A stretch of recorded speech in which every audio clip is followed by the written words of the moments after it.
Yes. The Leaf Spring Army sends its regards.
Hello, everyone. I'm the Enforcer, and I'm accompanied by Enforcer Matt.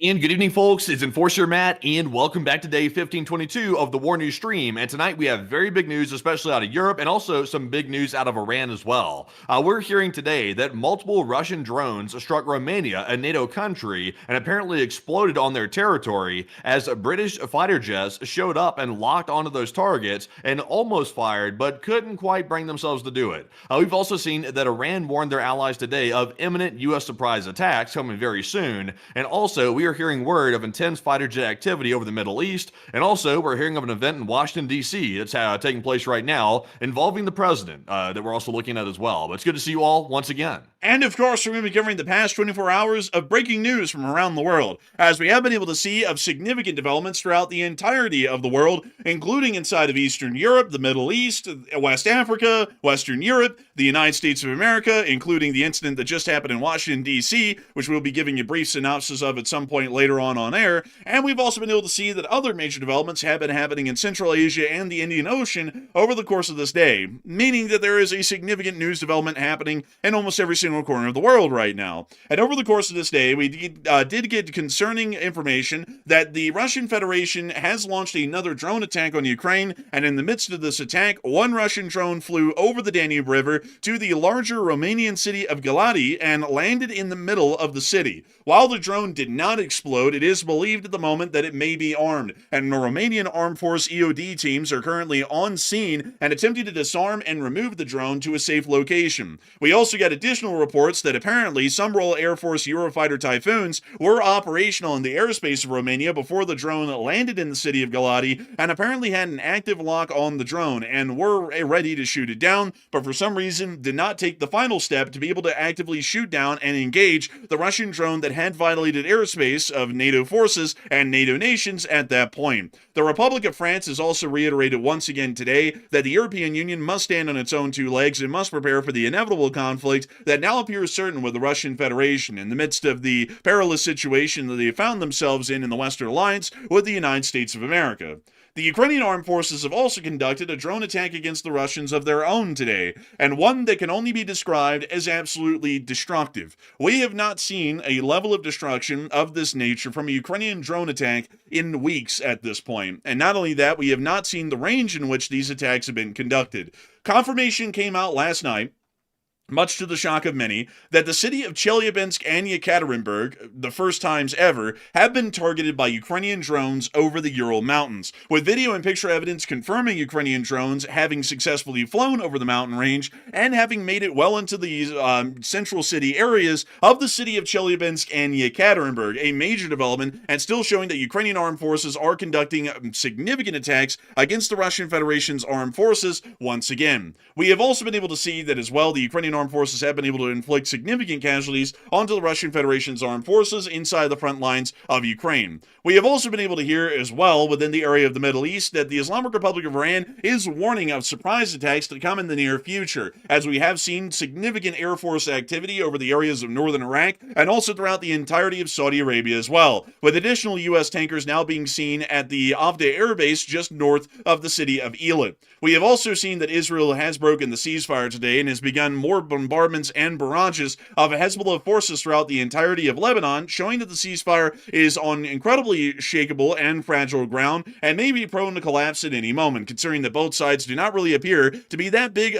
to adhering, at least at the moment, on the ongoing ceasefire. We have also been able to see significant developments with the Islamic Republic of Iran, as the Islamic Republic of Iran did reiterate that they would not be talking to the United States of America, and in turn, the President of the United States announced that they would not be talking to the Islamic Republic of Iran, and they wouldn't be sending their delegates to the talks because the United States is not going to be engaging in talks with Iran, but it also turns out that the Iranians were not going to be engaging in talks with us either, meaning that nobody was willing to talk this time around. We have also been able to see that the USS Tripoli has been involved in significant aerial operations in the northern Arabian Sea, and we've now heard in a shocking twist of developments, at least within the area of CENTCOM's area of responsibility, that the Somali pirates have made an unexpected return and have apparently seized a vessel somewhere off of the northern Somali coast. In the middle of everything else going on, we now have to contend with the Somali pirates as well, including the Yemeni Houthis that might close the Bab el-Mandeb, and also the Iranians, which will continue to blockade the Strait of Hormuz.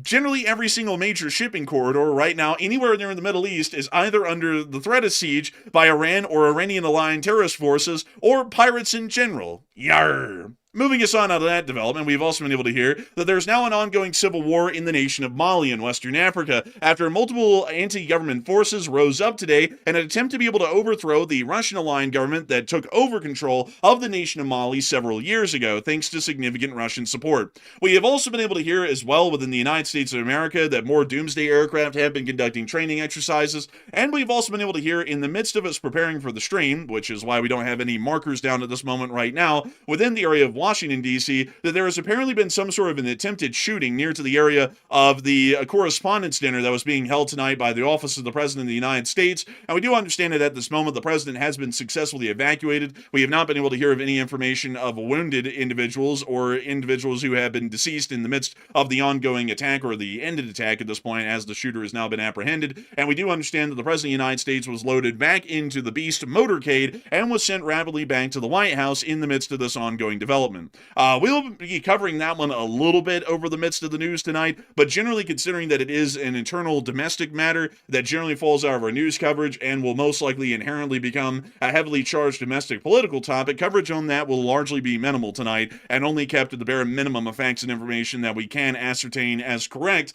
over the course of the stream, and also some occasional breaking news updates that might come out on that situation as the time passes over the course of this stream tonight. But with that in mind, it is time for us to move on into all of the major news that we have over the day, starting with our largest stories first and then moving our way on down into the smaller stories throughout the night. And I have to tell you all that we have absolutely no lack of major breaking news, at least around the entirety of the world, over the course of this day. Moving us on into our first and largest story of the day, we did get to hear news that over the course of the past 24 hours, the Russian Federation did conduct another major drone and missile attack against the state of Ukraine with the aim and intent to be able to cause significant damage to Ukraine's civilian population, significant electrical and also oil infrastructure apparatus, and also any other factories and facilities that the Russian Federation may be able to target, hit, and destroy that would weaken Ukraine's war industry and its ability to continue to face down the Russian Federation with significant force of arms on the active front line inside of southeastern Ukraine. In the midst of that ongoing drone attack, which we largely will not be covering, at least inside of Ukraine, we did get to hear that a Russian drone, or many Russian drones as we have seen, did fly towards the area of the port of Odessa, Chornomorsk, and also near to the area of the Danube River Delta. The Danube River Delta has been a significant area that has been targeted by Russian armed forces over the past 2 years, and significant amounts of drone attacks have been seen on the ports of Renai and Izmail at a minimum that are directly along the Danube River. These ports are fairly significant, and while inside of the Danube River, some vessels are actually able to make their way into the Danube and to these ports and offload significant support and equipment to the armed forces of Ukraine, and also allow for a minimum of Ukrainian economic activity to continue, as they are able to ship their products either out into the Black Sea through the Danube or even further on into Europe through the Danube River as well, which also provides an egress directly into Central Europe for the larger part from this area. Over these past few years, with the Russians conducting these attacks on these ports on a semi-regular basis, many drones have flown over the area of the Danube River and have landed into the marshes and fields of the nation of Romania to the direct south of the Danube. This has been an ongoing crisis, at least particularly within Romania, and also for the larger part of NATO, as we have seen that NATO's responses have been incredibly weak, if not non-existent, from all member states, including the United States, over the prior years, on dealing with the threat that is posed by Russian drones that have flown across the Danube and impacted and exploded upon the territory of the Republic of Romania.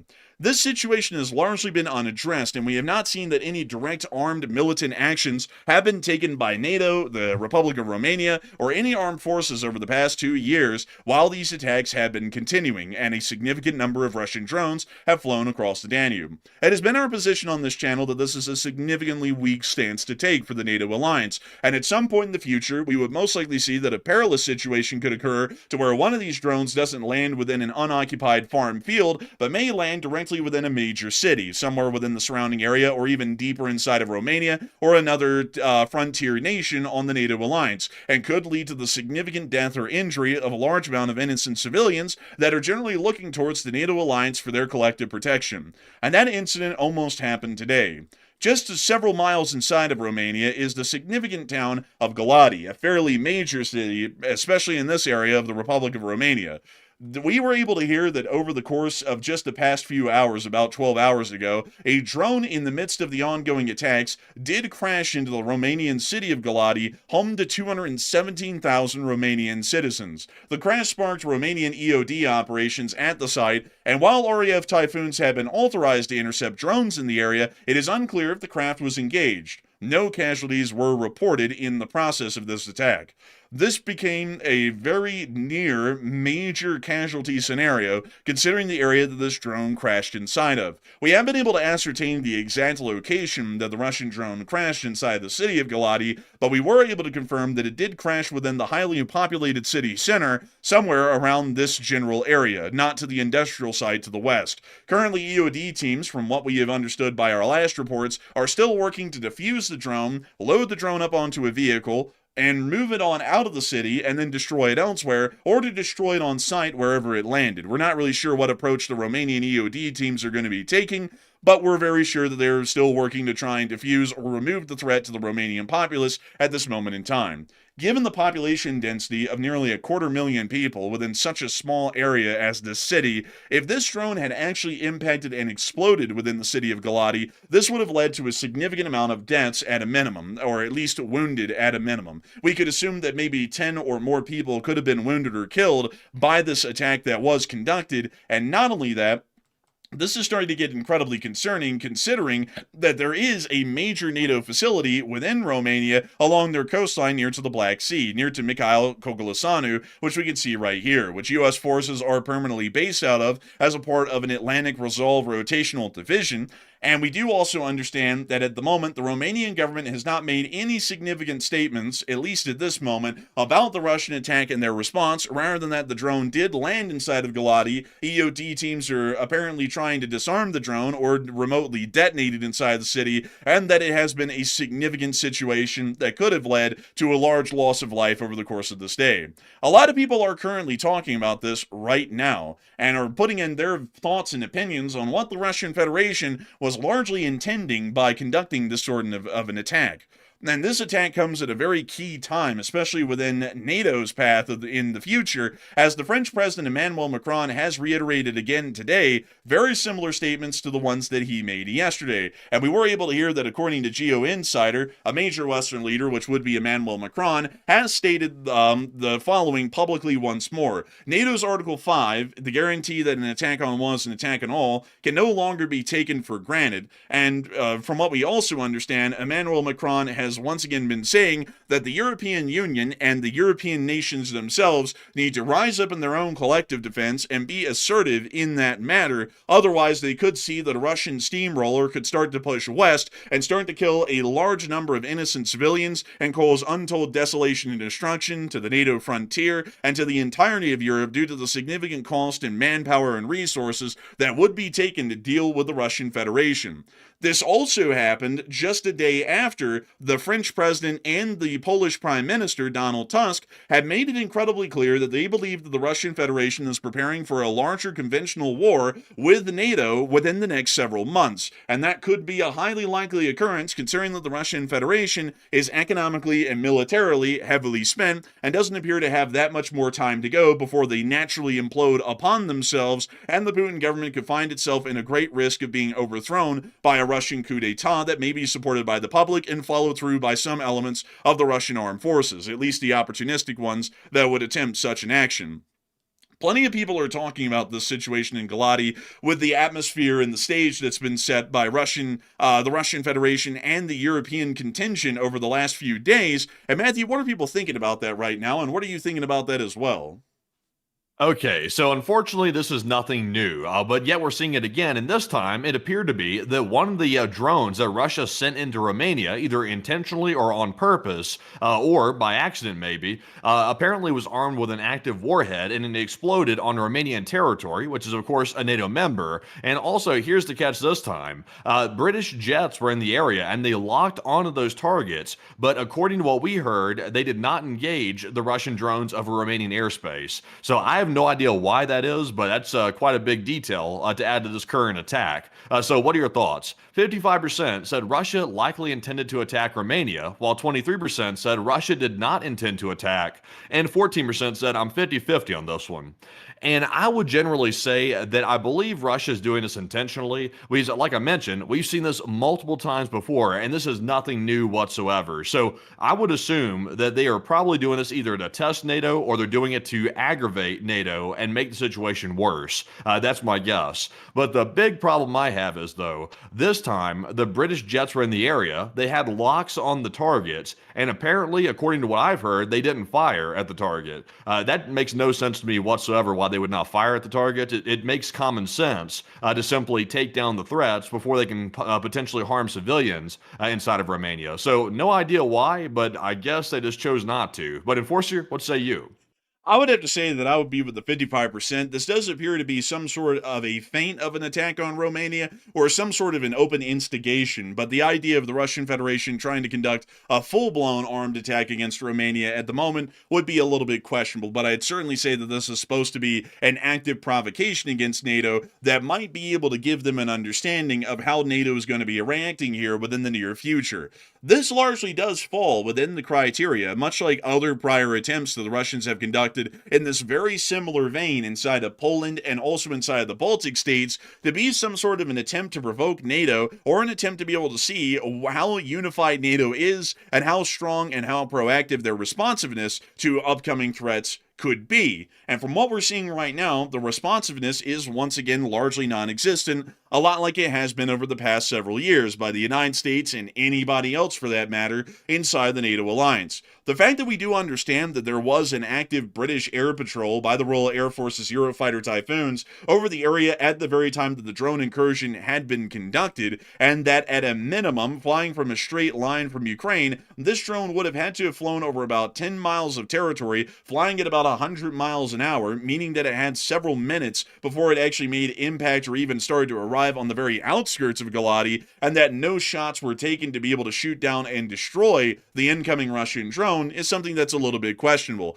And I would have to say that I think the reason why that might have been done is that the Eurofighter Typhoons had been given the authority to engage air threats within the area, but they may have been checking back to make sure that they were able to fire upon the drone, and then that answer may have not been able to come back in time, just so that way they can make sure to double and triple verify that they actually had the orders to be able to fire onto that drone, and that may be why we saw that they did not fire in the midst of that incident that occurred. The fact that we've also seen that no countries, at least at the moment, have been making significant outrage about this incident, considering that this is the very first drone of its type inside of NATO's history that has landed within an urban area instead of a rural farm field somewhere inside of Poland or Latvia or Lithuania, is also starting to raise significant concern, as this may have been a directed attempt by the Russians to land this drone, armed or not, inside of a populated area and see if even that would cause a significant response.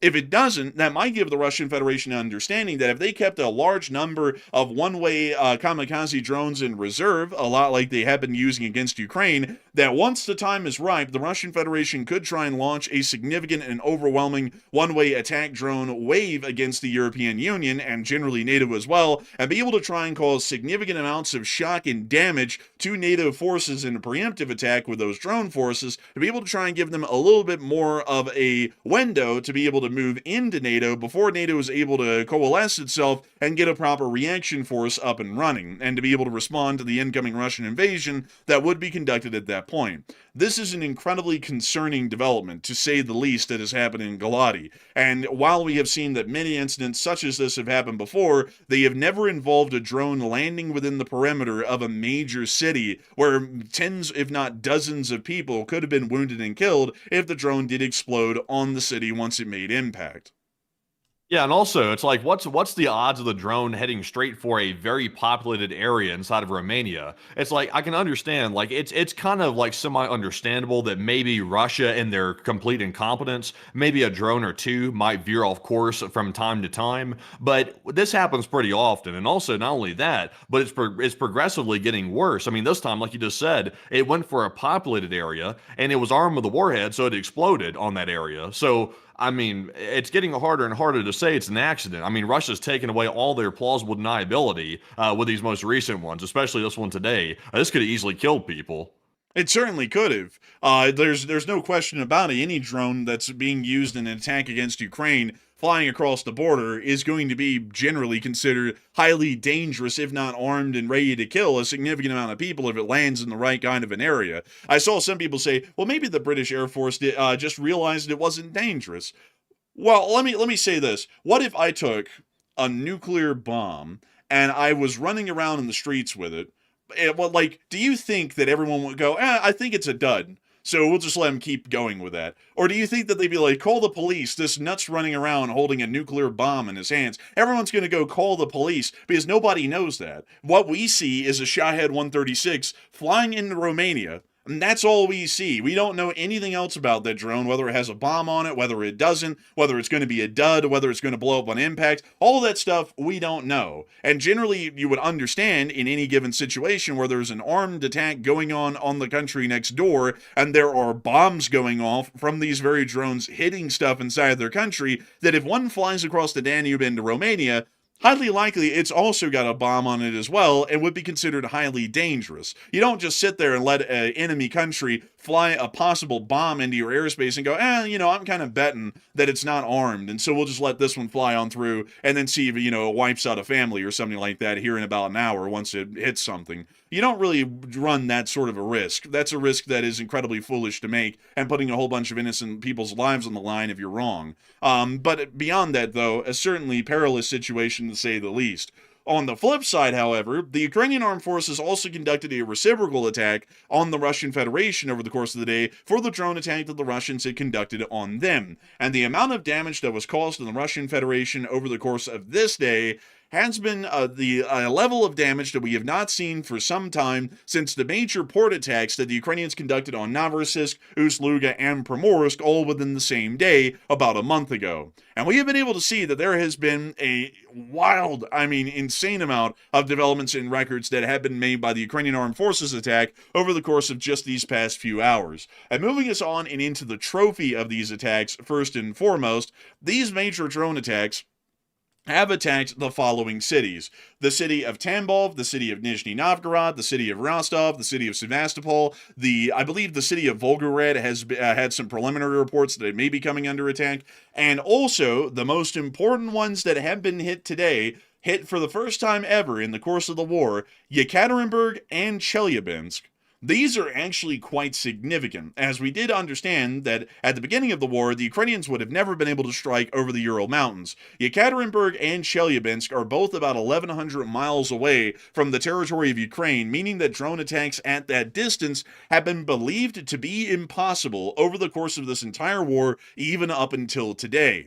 Yet somehow, Ukrainian drones, which had only been able to reach generally about 1,000 miles out into the Perm Oblast and into the foothills of the Urals, were somehow able today.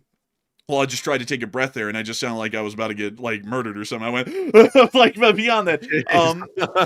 You good over there? I'm good. About to get stabbed. Man, I'm good, man. I'm good. I don't know why that happened right there. I'm trying to talk so quickly, folks, because we have so much news to cover tonight and so little time to get to it. It's probably going to be like 2 hours and 20 minutes of news at a minimum tonight, so that's why I'm kind of going a little bit fast just to keep up the pacing and to be able to make sure we get to everything. So sorry about that, folks. But not only were they able to make it into Perm and Ufa, we now understand that they were able to pioneer their way, or trudge their way, over the Ural Mountains themselves, several miles tall in most places, and were able to make landfall inside of Yekaterinburg and Chelyabinsk, slamming significant strategic targets and military installations inside of Chelyabinsk and Yekaterinburg. Gassed! How unbelievable!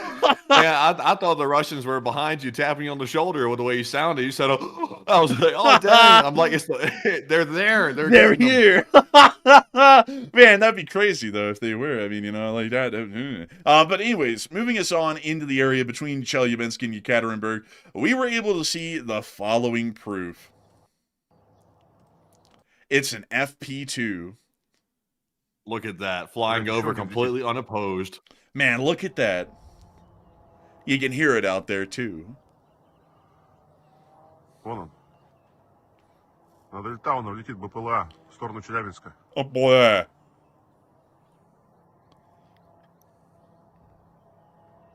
Opa! We also have another clip here showing that they did make impact in the city as well. And we also got to see here, apparently some air defense fire or a drone hit the top of this building.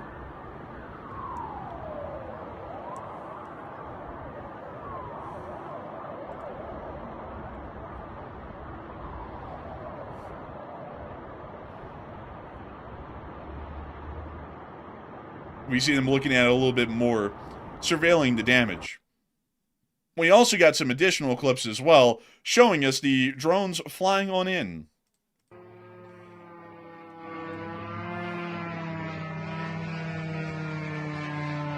Look at it go.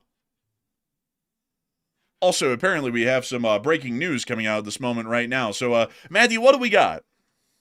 Okay, so it looks like the president of the United States is currently speaking right now from the White House. By the way, I see a lot of people mentioning this. Enforcer, if you want, I'm not sure if the audience wants to see this or not. I'm seeing a lot of people mention it. It's the reason why I'm bringing this up. I sent you the link to it. If you want to show some of it, we can actually show this as being broadcast by the White House themselves.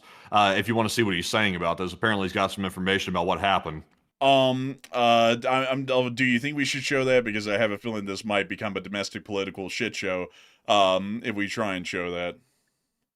I don't think so, but let's see what people are in the chat are saying. I see some people saying yes, some people are saying no. Some people are saying yes. Let's just hear a second of it since I brought it up already. Let's just hear like 30 seconds of it. If it sounds interesting, we'll keep looking at it. If not, then we'll move on and get back to the geopolitics. All right, so let's see if we can get a little bit of some information here on what happened. So let me unmute this, folks, and we will be showing you all that right here. It's drone-proof, it's bulletproof glass. We need the ballroom. That's why Secret Service, that's why the military are demanding it. They've wanted the ballroom for 150 years for... Okay, so I think we can get a general idea enough. here that there's not going to be any information on what just happened. So moving us on back into the news. I will say this though, real quick, since we're not going to watch all that. Sounds like he's rambling with politics again. But apparently, though, from what we do know, just to cover this real quick, very briefly, they're saying that the suspect that conducted the shooting apparently had a shotgun and a handgun on him, according to sources. And they're saying they've apprehended him, and there's allegations that it's a man in his 30s from the Los Angeles area of California.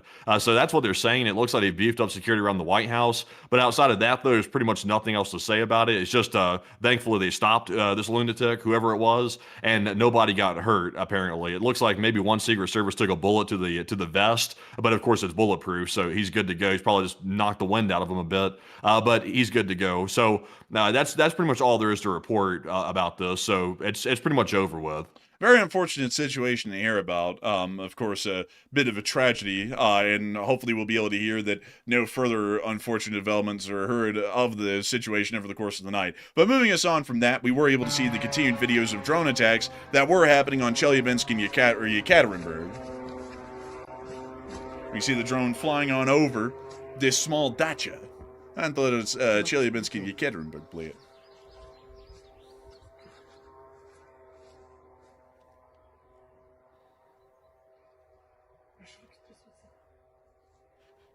And there it goes. Вот эти и пошутил. А чё их не избивают-то? And now you hear the sound of the rooster in the background.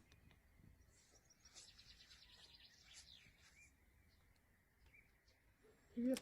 But that's the end of the clip, and still confirming that there were significant attacks that did happen on Yekaterinburg and Chelyabinsk over the course of this prior attack by the Ukrainians. We're still trying to get damage assessments out of these cities. There are some significant industrial and economic concerns that do exist within the city perimeter of Yekaterinburg and Chelyabinsk, which may have been hit by Ukrainian armed forces, and depending on the exact ones that have been hit, and also the video and picture evidence to be able to confirm the direct hits inside of the cities, we'll be able to get a little bit more information out to y'all about what type of logistical, industrial, economic, or wartime setbacks the Russian Federation would be facing due to the damage that would be caused by these Ukrainian drone attacks that were just conducted right now. We have also been able to hear that within the area of Nizhny Novgorod, a pumping station had also been hit within the Gorky oil pumping station. Oh, blid.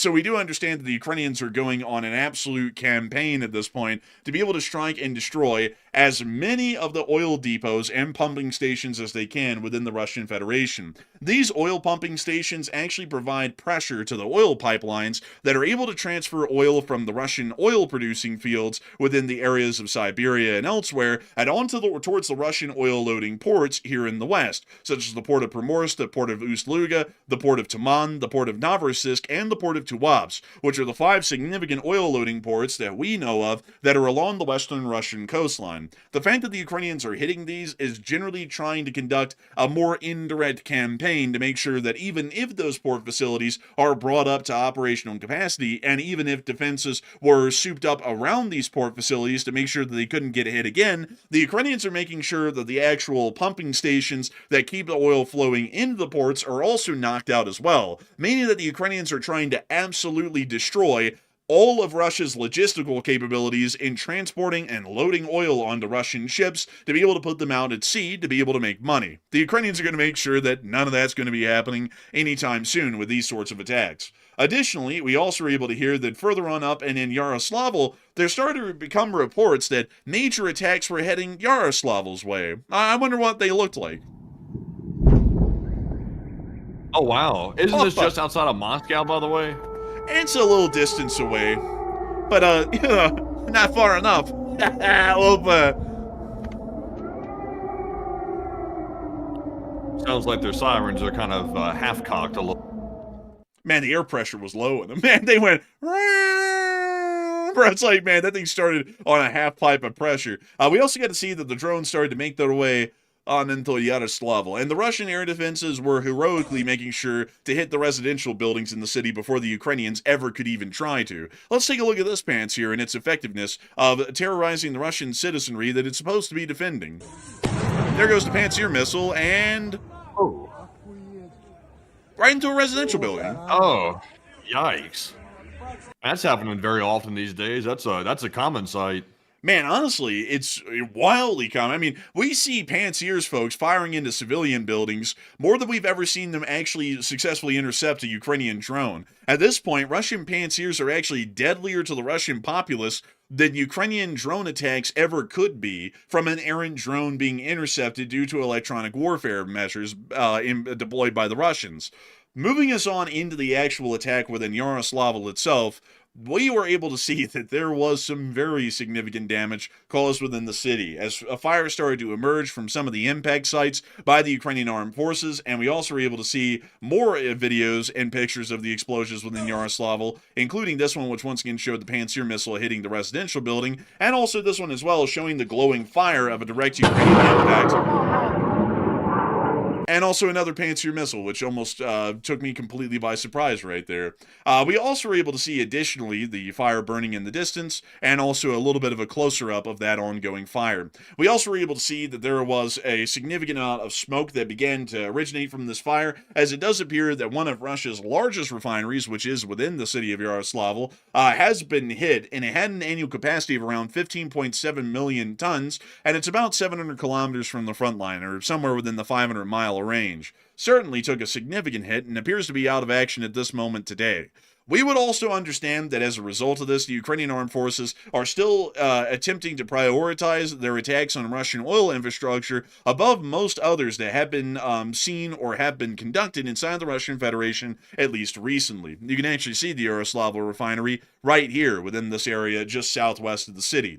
These sorts of attacks are ensuring that the Russian Federation not only does not have an ability to load crude oil on the ships to be able to make a profit off of them or to turn a tidy sum, it also is guaranteeing that the Russian Federation can't use the crude oil that they produce to be able to refine it into usable fuel products for the Russian Federation's economic industries, the civilians, or the military to be able to use. These are actually two separate sorts of supply lines and economic pathways that the Ukrainians are attacking that generally are all under the petroleum industry blanket. These attacks on refineries are trying to stop the Russians from having usable fuel, and as a result of that, greatly rising the price of domestic fuel prices within the Russian Federation and decreasing fuel availability. The attacks on Russian oil pumping stations and Russian ports are designed to be able to try and knock out Russia's ability to load that crude oil onto ships and then send it to a country that's willing to pay the money, which gets the Russian government money in turn, which allows them to keep the war running and allows the Russian economy to keep on rolling to a minimum as well. The fact that these attacks have been conducted with a significant amount of efficacy over the past few months, and we've also seen that the Russian Federation is still not really able to take advantage of the sanctions waiver that they've been given by the United States, is giving us an idea that the sanctions waiver has not done them any benefit. If anything, it's only encouraged the Ukrainians to conduct even farther attacks and to worsen the Russian economic situation, as we can see right now. And a lot of people are currently talking about the very state that Russia finds itself in amidst all of these major attacks that have been conducted from north to south and basically east to west across the entirety of the Russian Federation. And Matthew, what are people speaking about this right now, and what are you thinking about it as well, as far as Russia's condition is concerned at this point in time and where they might be heading? All right, so it seems like every other night we're seeing the Ukrainians take out a very critical Russian refinery, a Russian oil depot, or even an export terminal. And right now, the Russians are still basically hobbling along with only about 50% or less of their export capabilities even functional right now. So Russia's in some pretty bad shape, even with the United States giving them a crutch of basically a lifting of sanctions on the Russian oil economy. They're still struggling, and Ukraine's making sure of that. So tonight we saw the largest, or one of the largest oil refineries was struck in Yaroslav, and it's on fire, and it looks like it's going to be out of action. So what are your thoughts? 63% said Russia's economy is close to destruction, while 16% said Russia will likely survive all these attacks and be just fine, and 14% said it's status quo for Russia.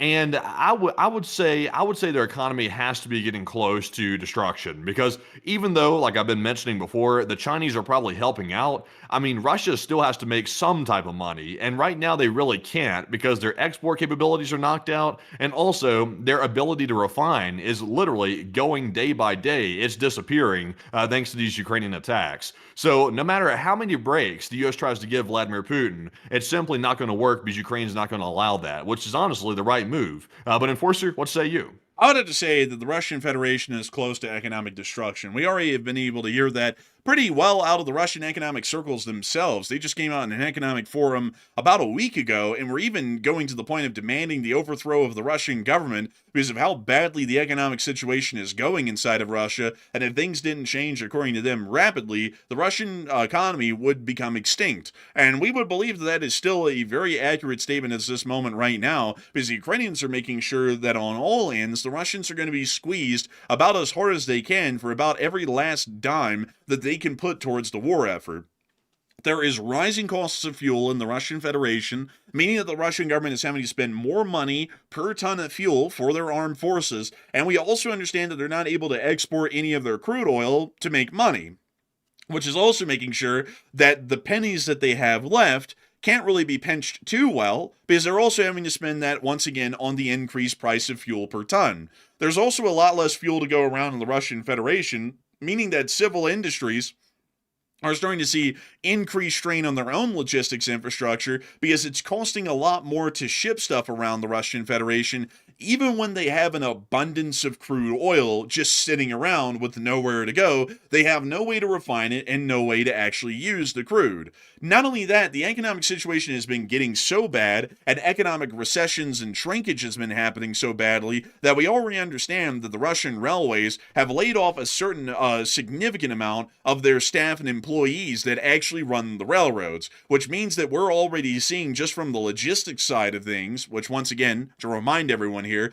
the Russian Federation, unlike the United States, is very heavily railroad oriented when it comes to overland transportation. On the other hand, here in the United States, rail and trunk transportation is generally a 50-50 split depending on the cargo type and the distance that has to be covered. In Russia, almost no matter the distance and no matter the type of cargo, most of it is served by the railroads. And if the Russian Federation's railroads are laying off almost half of their staff and have been, and that has been the condition of it for some time, we already know that the cargo volume is so decreased in Russia due to the increased prices of everything and also Russia's shrinking economic prowess that the Russian railways can't even come up with enough cargo to keep all these guys on the payroll to keep it moving. So the Russian economic situation can only be described as absolutely desperate. And once again, to round this whole thing up with a nice bow, if you don't believe us saying that, go and believe the Russians. Many Russian economic experts in the Russian Economic Forum that happened just a week ago were saying this very same thing, and it is obvious at this point that the Russian Federation's economy is in the drain, and Russia doesn't have that much longer before it completely implodes and significantly jeopardizes the Russian government's stability and position,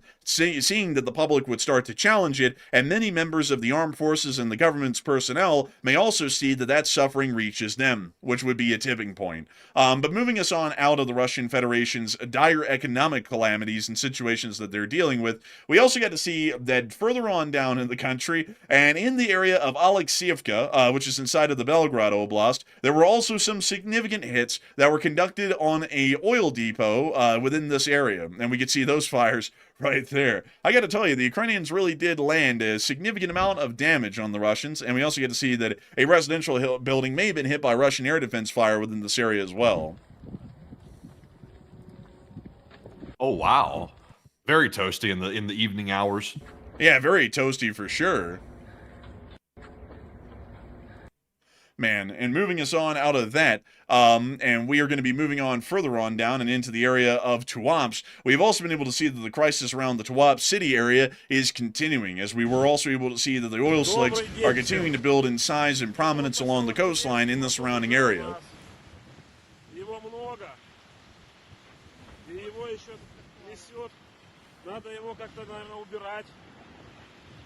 Nasty. So nasty. Look at that.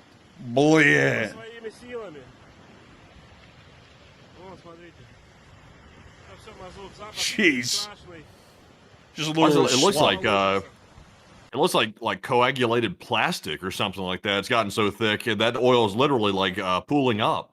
Man, that stuff is getting churned out there, literally. Это всё не уберем. Anyone feel like Это swimming? вот всё мазут. Wait a minute, did he just say that it Yeah, was don't mazut? swim.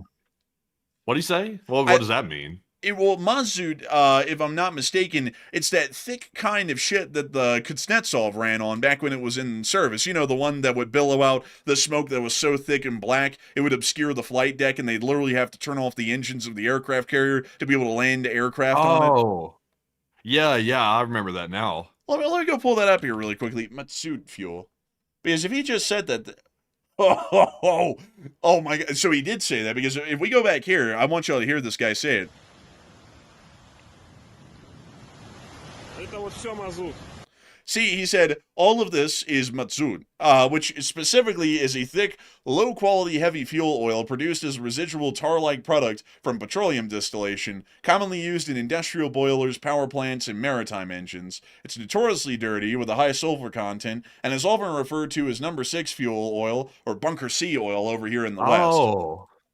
So when they say in the United States, we want that clean oil, that clean coal, they're not talking about this stuff. This is the dirty coal, the dirty oil. Hell no, they ain't talking about this. Man, This Russia's is the got the worst. dirtiest.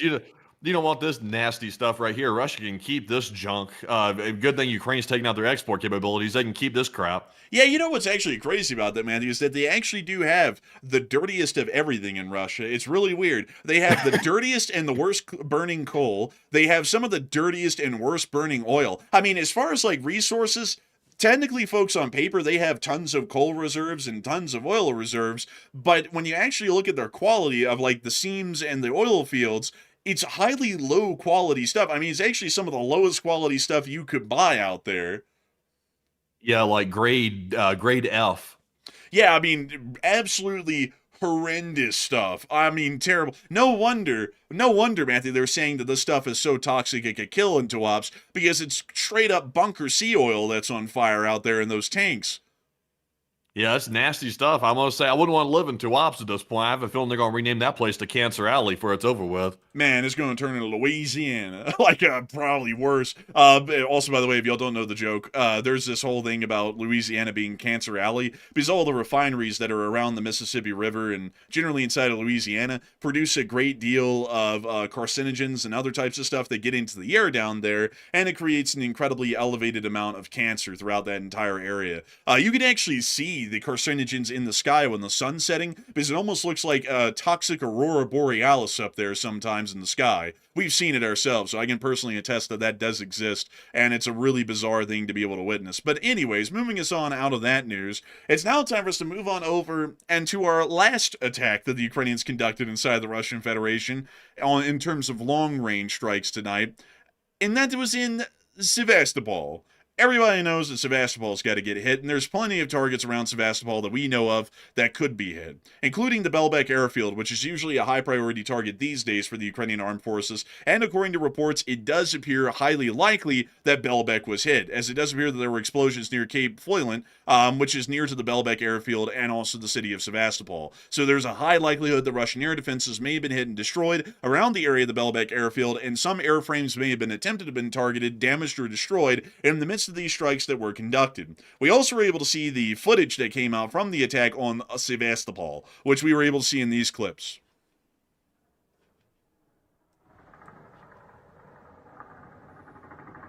Sounds like they got the gush guns out. Sounds like they got the low-grade air defense. Man. Little machine guns. Oh? I feel like we just saw the same scene last night. It didn't work then, and I'm sure it's not going to work now either. Hey, Matthew, did you hear that? Oh. What, the leaf blower? The landscaping crews are here early. Oh.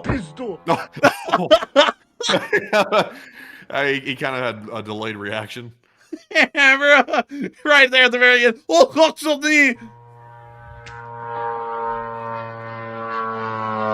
At that moment right there, the threat has passed, and then he finally reacts. Ебать, пацаны! Пизду! Bro's got that vodka reaction time. We also got to see some clips of the air defense fire down in Sevastopol City here as well. It's literally the same thing we saw last night. The same machine guns are firing into the sky. Still not working. It's Vadim with the PKM. And Vadim is trying his damnedest, man. They sit there and say, Vadim, what are you doing? He says, I'm doing my best. Oh. Yeah, see, it didn't work. А вон, ебать. Oh, there it is. Oh, that one sounds angry. Oh, that one sounds angry, too. Oh, that thing throttled down. It's gliding in. Oh, here's a little bit more news that we were able to hear from the updates around the area. Apparently, there was an explosion near the Galati airfield. There was also some sort of explosion possibly near to the Black Sea Naval School. An explosion occurred near the Saki airfield, and also an explosion was reported at Belbek. So it does appear that there were some significant attacks that we were not able to document over the night because we didn't get any video or picture evidence of them. But the Russians themselves are reporting that there has been a large number of attacks within the entirety of Crimea. We also get to see a fire burning here in Sevastopol, Blyat. And also, that picture right here, showing us fire bright, fire light.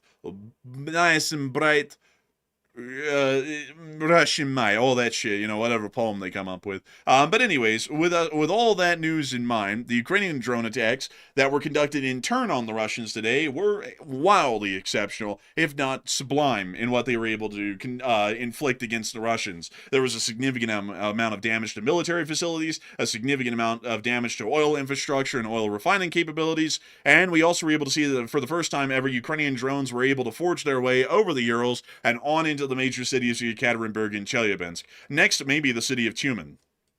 But with that, it is time for us to move on into the rest of our news, which is going to be taking us out of Europe, actually, finally, for now, and on down into the Middle East and also West Africa, where many interesting things are happening today. But before we get on into the rest of all this news, I do have to say a humongous thanks to everyone who has been watching so far tonight. We're absolutely honored and greatly appreciative of so many people being here and watching the show over the course of the first hour, and we hope that you'll have been enjoying this quite a great deal. We try our best to make sure to cover all of the news from around the world as best we can, with the best amount of coverage and the best amount of detail, and also trying to make sure that we're able to give decent analysis on what's going on in all of these clips, videos, and updates that we're getting from throughout the world. And of course, we're going to be moving on into the rest of all of the major news from around the world. But before we do that, I do have to say that I would like to take a quick pause for a moment to get to talk to a couple of y'all. We're going to be taking 3 questions from the chat and then moving on into the rest of our news for the night. So Matthew, what do we got?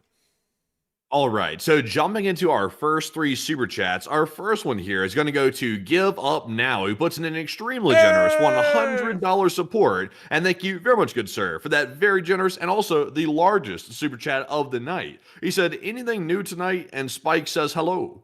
And a big hello to you, and a big hello to Spike. And I got to say, anything new? A lot of things that are new. You know, there's all the things that are going on up in Europe. The Russian drone attack on Romania, the giant Ukrainian drone attack on Russia, the front lines that happened today. A new war happened in Mali today as well. That's an interesting one. We also have the whole deal going on in the Middle East and what appears to be the return or soon return of war within that region. We've also been able to see that there were some major developments along the Somali coastline. The Somali pirates have made their return at long last. It was about 15 years of silence from them, and they've come back around. Really a perfect time for that as well. And we've also been able to hear of some other stuff that happened in the United States, including that incident that apparently happened at the Correspondents' Dinner. So we have had quite a lot that's happened today, to be entirely honest with you, Give Up Now. And I hope that you've been enjoying hearing the first hour of the news that we've got to cover so far, and we still have a lot more to go. And so a huge thanks to you so much for the support and helping this channel to keep it running. And I hope that does address that incredibly well. And with that, it is time for us to move on and into the next one. All right, so our next one here is going to go to Crispy, who puts in a $20 support. And thank you very much, Crispy, for throwing in that support as always. He did not leave a comment, though. He never leaves a comment, but we do appreciate that support. And of course, it does help to keep the channel running. And Enforcer, what say you? And I gotta thank you massively for the support, Crispy. If it wasn't for folks like you, we wouldn't be able to keep this channel possible and we wouldn't be able to make it running. And I gotta give a humongous thanks and a shout out to all of our supporters in the super chats who help this channel to keep on running, because not a single person has to support this channel. We go our way to make sure that the channel is designed to where it does not harass y'all to support at all. And we hope that that generally shows through in how the channel runs. We have no ads, we have no sponsors, and the channel is entirely supported by viewership support like yours, Crispy. And I've got to thank everyone massively who's been supporting the channel tonight, Crispy and everyone else, because those are the people who go out of their way to support this channel when nobody has to be able to make it possible for everybody to be able to watch, and for Matthew and me to be able to keep running the show and keep paying the bills behind the scenes. And so we thank you massively for that, because if it wasn't for folks like you, we simply would not be able to make this thing possible and keep this thing running. And so with that, we are on into the last question of this segment, and then we're going to be moving on into the rest of the news from around the world. So Matthew, what do we got? All right, and our last one of the segment is going to go to none other than Pure Fascination Films, who puts in a $20 support, and we do appreciate that very, very much. Sadly, though, I cannot read out the comment because the comment gets very political, and while sometimes people misinterpret our analysis for being a political statement, we don't get into, one person is better than the other, et cetera, et cetera, et cetera. We avoid that like the plague because we don't want to get into all that whole mess. But we do appreciate the support very much. And Enforcer, what say you? And I thank you so much for the support. And actually, I just realized that stat huge. I went, hey, and then I just realized that was the one. I saw the comment on it earlier, and I'd have to also reiterate, we don't get into domestic politics. And I think that you may be under the misconception that because we criticize the current administration's foreign policy, that clearly means that we must be the enemy from within, and that's not the case. We've had to deal with that for 4 entire years, in the prior administration and the current one, that a lot of people misinterpret our criticism of whoever is sitting in the office of the president to mean that we clearly are not of that political party and we're of the opposite one. The truth is that we don't really fall within either. If anything, we probably would fall somewhere down the middle, and we criticize fairly, and we also praise fairly whenever there's praise to be had. Unfortunately, at least in the current modern day and age, there's not really a lot of praise to be had for most anyone, so most of the time it's criticism. But outside of that, I do thank you for the support and help this channel to keep on running. But generally, I have to once again reiterate that if we criticize someone that you like, that doesn't mean that we are automatically from the opposition. I mean, we've been called everything over the past 4 years, from far right MAGA to far left liberal snowflakes, and none of it sticks because we don't really. I'll be honest, I don't really like either of those groups because I think they're deep in the Kool-Aid and politically brainwashed, to be entirely honest. But I do thank you for the support and help the channel to keep on running. And with that, it is time for us to get on into some more news that we've gotten out of the situation that occurred in Washington just recently. And so, Matthew, what do we got? Okay, so they're saying some information about the guy who's alleged to have been the one perpetrating the event tonight near the White House or Correspondents' Dinner that was taking place. They're saying that, and once again, it's all allegedly right now. They're saying it's some 30-year-old from Los Angeles, California, apparently. The president's posted a picture of the guy, but we're going to hold off on showing it because we're not totally sure about the details yet. So until we get official confirmation that charges have been filed against the person, we're going to hold off from naming them right now to avoid any issues with that. They also say that he's probably a lone wolf, not a lonely wolf, but a lone wolf.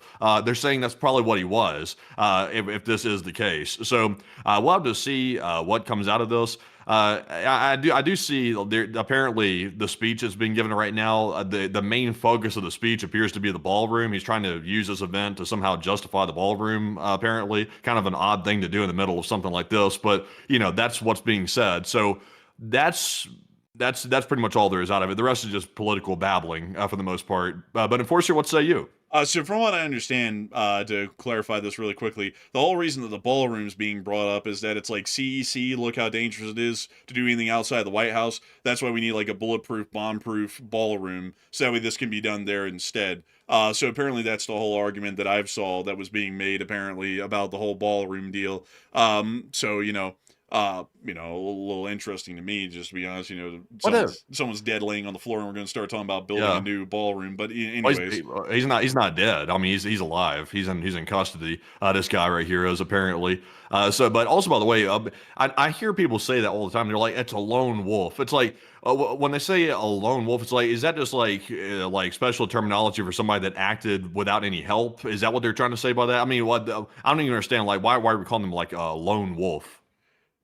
I don't know. There was this thing that was supposed to, like, I honestly feel like this is like some sort of a thing that goes back to the post World War II times, because the mustache man in Germany said that when Germany would fall, there would be like these werewolf groups or something like that, the lone wolves that would operate on their own to attack the Allies and eventually bring back, his government and his people and all that. And it never coalesced or happened. But I feel like that's kind of like a carryover of that sort of a concept with the whole lone wolf terminology. And to be entirely honest with you, I mean, like that's kind of goofy, because nowadays we'd sit there and call like Bonnie and Clyde like lone wolves. It's like they're criminals. It's like, they're like, Yeah. I don't really get the whole lone wolf thing. It's like, it's just a criminal, plain and simple.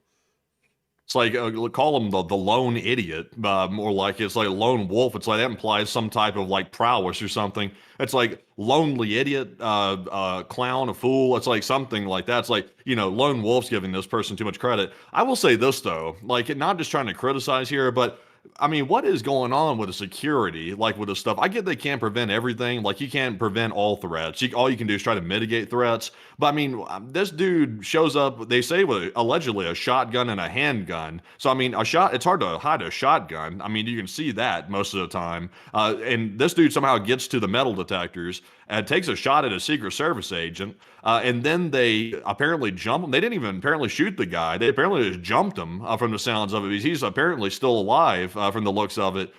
So what a wild thing. Also, apparently, according to what I've heard, I think if what people were saying is accurate, apparently Wolf Blitzer was in stomping distance of this guy, and somehow he escaped being harmed by the whole situation. So what a wild scene though tonight. Yeah, also I was putting in some stuff while you were talking there in the chat, because some people were like, well, what would you call him? I would call him like a lone actor or a lone perpetrator.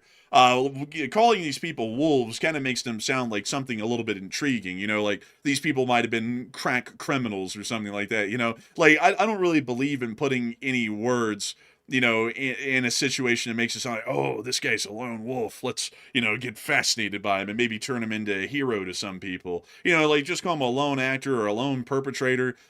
Call these sorts of things, political disturbances. I generally would play the stuff down in wordage, because you never want to make someone into something that gets noticed and talked about too much, because then they could end up becoming a role model or an inspiration for others that might be lost or trying to find some way to get their 15 minutes of fame, and then they might think that might be a way to do it, is to do a copycat sort of a thing on that line.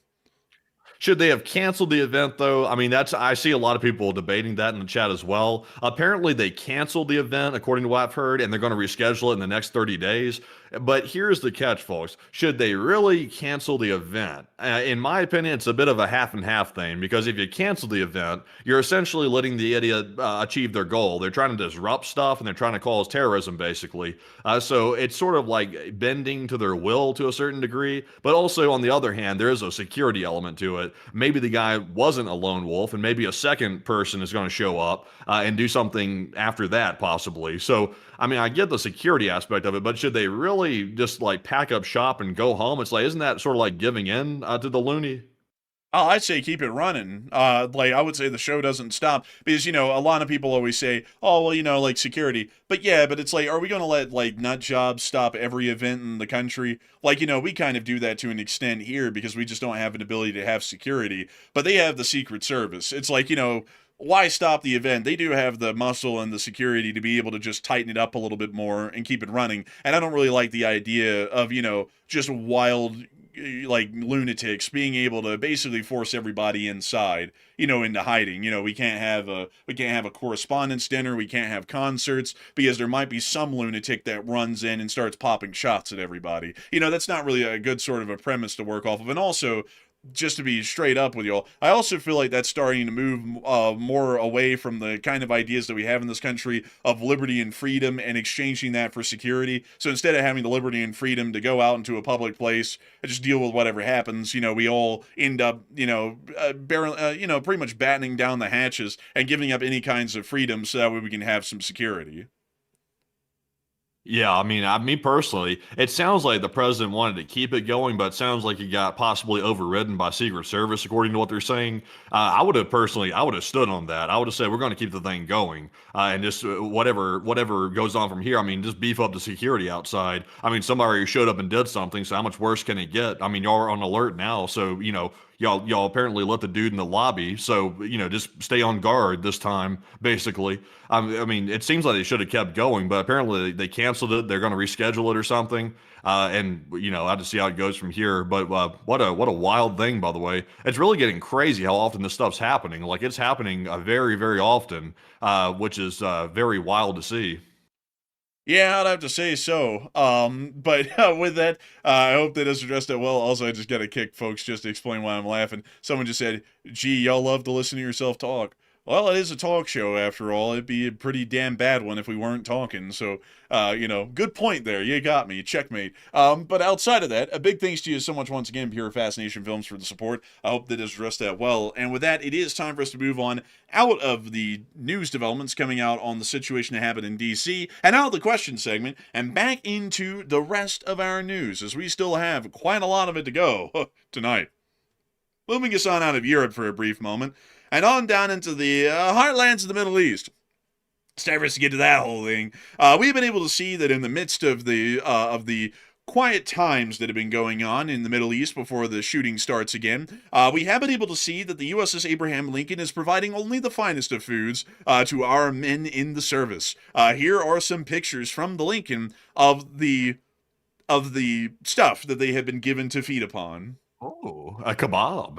Also, by the way, I thought they showed pictures the other day of them having like full plates of food. I will say that kebab looks good though. It's a very small kebab, but it does look pretty tasty. Looks better than what I usually eat. But also, there's some ramen over there on the side. It looks like boiled noodles, kind of. Like, I guess it's kind of like ramen, if you want to call it that.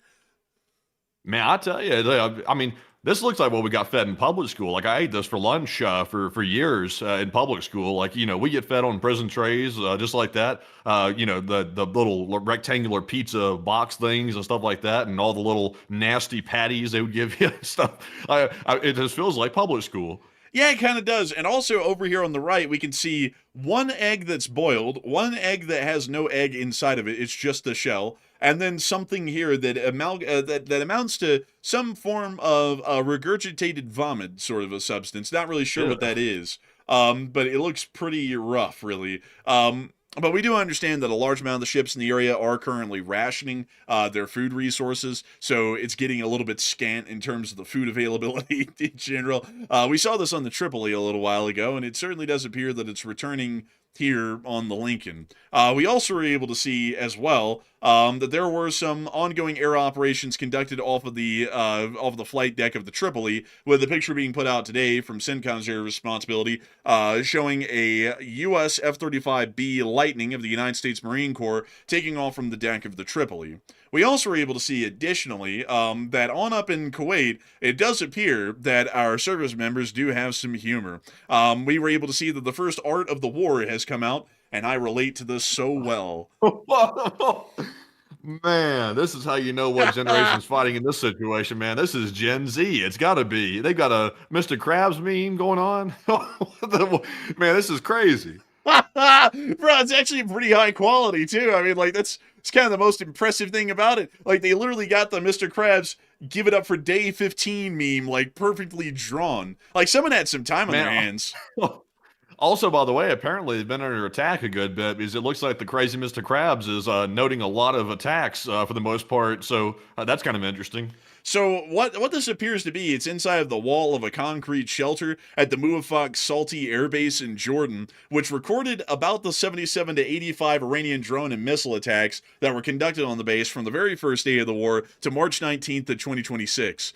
I gotta say, folks, I actually know a lot of people who are in the service, in most branches, including the Space Force, the Air Force, the Navy, the Marines. Interestingly enough, I think I know one person in the Army, but they're not quote unquote over there. And a whole bunch of them actually aren't over there, come to think of it. But outside of that, I do see them memeing, and this is the kind of memes they come up with. So I was like, damn, it's like, this is something that someone would come up with that I know personally. Like, this stuff is actually hilarious to me. But we can see, also, man, catch the second reference here. They've got the Mr. Krabs reference from SpongeBob right here, which is pretty goated. Also, they have a 2K reference at the top. They said Iran War 2K 26. So definitely Gen Z.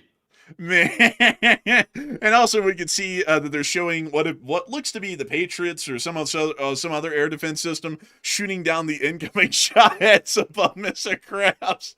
And we also got a loudspeaker over here on the left that says something like let's see, what does that say? It's something green, but I can't really read the first word. But a pretty funny one, honestly. I like to see that they have a bit of a sense of humor dealing with this whole deal, because you gotta have one, folks. You gotta have one. And this stuff, like, I'm not gonna lie, I saw this picture today, folks, and I was just dying laughing, because these are basically the folks that I know that are over there serving right now. And it's a hilarious thing to see them memeing in the middle of a bomb shelter in the middle of the war. But hold up, before we move on, Matthew, I gotta do it. It's obligatory.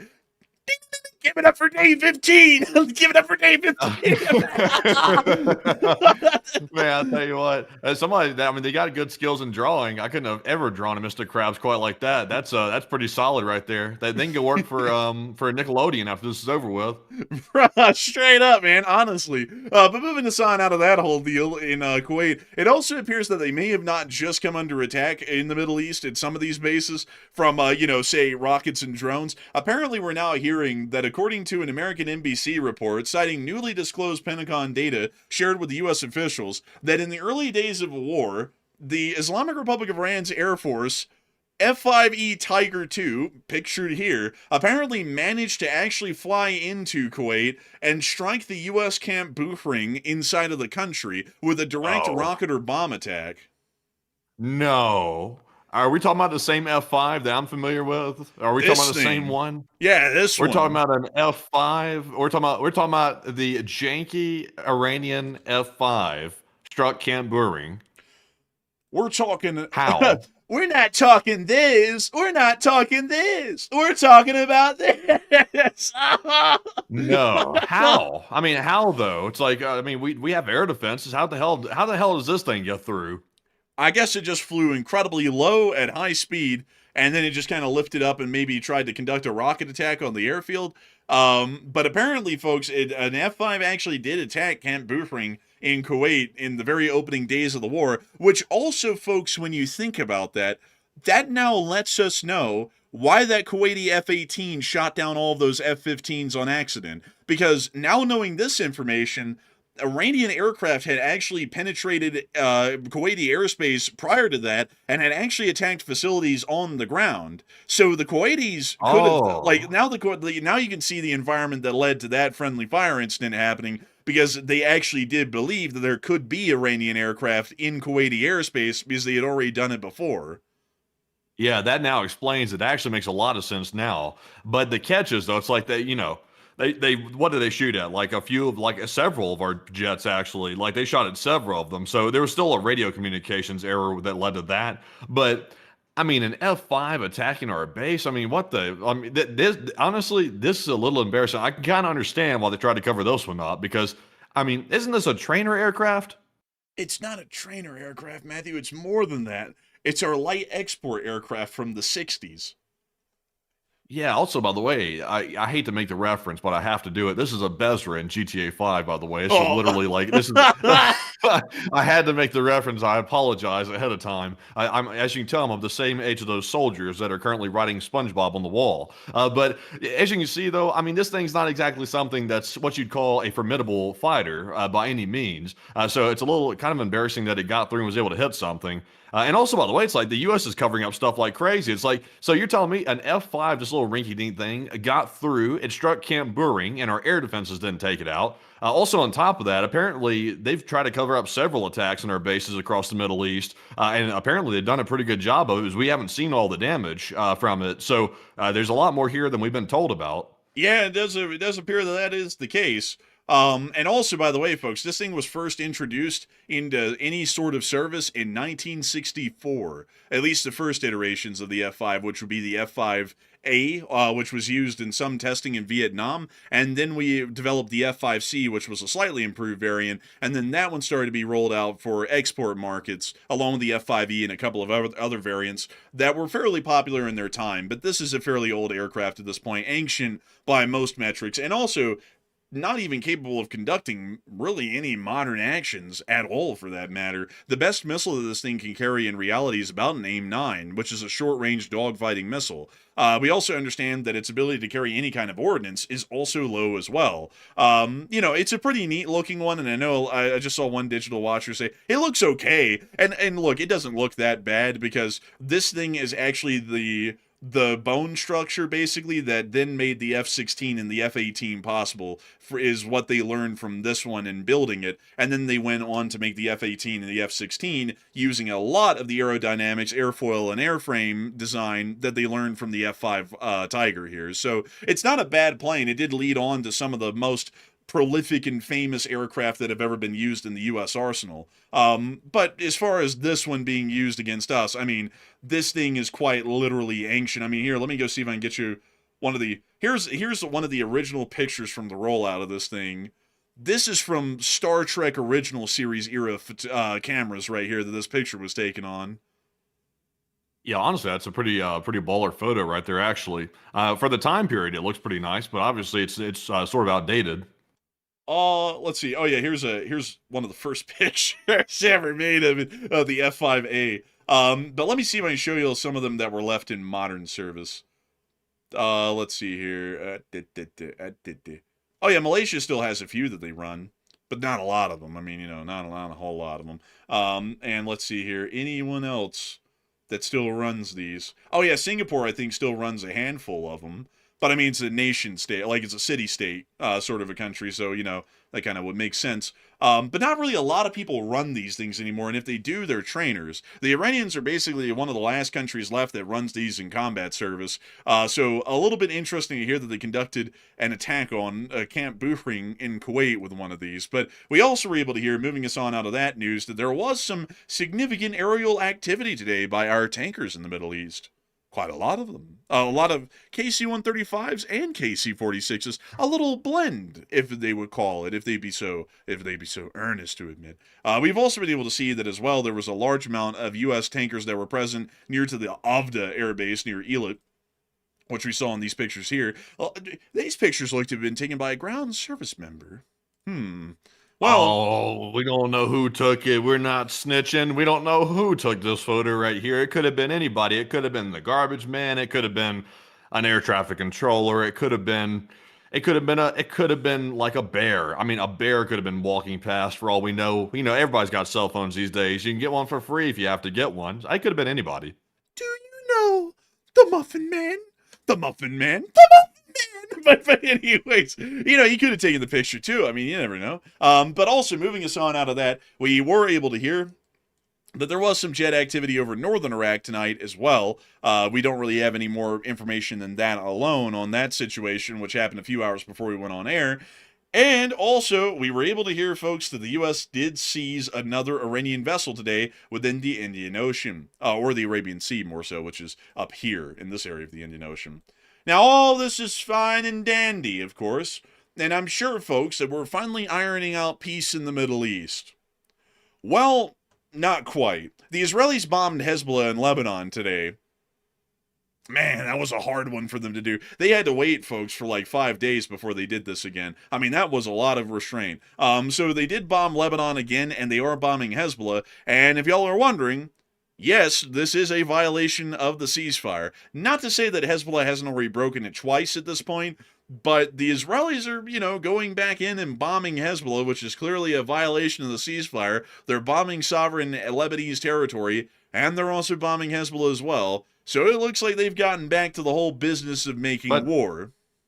Didn't Hezbollah launch rockets at them before Israel launched that attack, though? I could have sworn that Hezbollah launched rockets. Yes, Matthew, but they did that right before the president announced that we were extending the ceasefire another 3 weeks with them. And so Israel apparently said, at least according to the president, that it was fine. It was okay. And the ceasefire could even be extended longer in the name of peace. But now they're bombing them. Let's see here. I'm double checking real quick. Let's see here. Blah, blah, blah. No, I am right. It looks like, but I'm a little bit incorrect, though, in one aspect of it. Hezbollah apparently fired attack drones at northern Israel today, and the Israeli Air Force responded by launching airstrikes on Hezbollah targets in southern Lebanon. So no, Hezbollah did violate it again. Really? Yeah, that's what it says here in the post from Visegrad 24 I'm looking at. Why? Well, there it is right there. I actually just pulled that one up on air. Sorry, folks, correction there. I have to eat my foot on this one. After Hezbollah broke the ceasefire and launched kamikaze drones in northern Israel today, the Israeli Air Force responded tonight and launched airstrikes against several Hezbollah targets in southern Lebanon. The ceasefire is very brittle and fighting may resume soon. So, let me see, folks. Let me do a little bit of a reversal here. Damn, Hezbollah couldn't keep that one going much long. Honestly, that statement could be applicable to either side, depending on what year it is, because sometimes the Israelis are just itching to get back to it, and then Hezbollah's itching to get back to it. Really, to be honest with y'all, folks, they're both just itching to get back to shooting at each other, and so the ceasefire didn't really mean much of anything, and we were expecting that it was going to fall apart. It is falling apart in real time again. So there you have it. But moving us on out of that whole deal, we have also been able to hear as well that according to the news that came out today, the United States of America has canceled the trip of my representatives going to Islamabad, Pakistan to meet with the Iranians. Too much time wasted on traveling, too much work. Besides which, there is tremendous infighting and confusion within their leadership. Nobody knows who is in charge, including them. Also, we have all the cards, they have none. If they want to talk, all they have to do is call me on my cell phone. Yeah. So apparently we canceled the trip to go talk to the Iranians. We canceled the trip to go talk to the Iranians because the Iranians weren't talking to us. And according to the Iranian foreign minister, he stated the following: very fruitful visit to Pakistan, whose good offices and brotherly efforts to bring back peace to our region we very much value. Shared Iran's position concerning workable framework to permanently end the war in Iran. Have yet to see if the U.S. is truly serious about diplomacy. And this statement was also coming on the back of the Iranians saying for literal days at this point that they weren't going to be showing up to any talks with the United States in Islamabad, and they were just not going to be talking at all. And so it appears that the Iranians were never going to show up to talk, but the president has pulled the I'm not fired, I quit move on them, because while they were never going to show up, apparently we canceled the talks on them. They didn't cancel the talks on us, and we walked away after they never even showed up to talk to us. So interesting with that one. We've also been able to hear that video came out of an air defense system that was bombed near to the Bushehr nuclear power plant. This thing is actually based on one of the Orlikon Skymaster guns, if I'm not mistaken. Let's see here. Well, Swiss Orlikon GDF-001. So not the Skymaster, but we were able to see that it was hit near to the Bushehr nuclear power plant. Chelyabinsk. Damn. I'm not sure if you can call that a precision strike. It took out the whole block.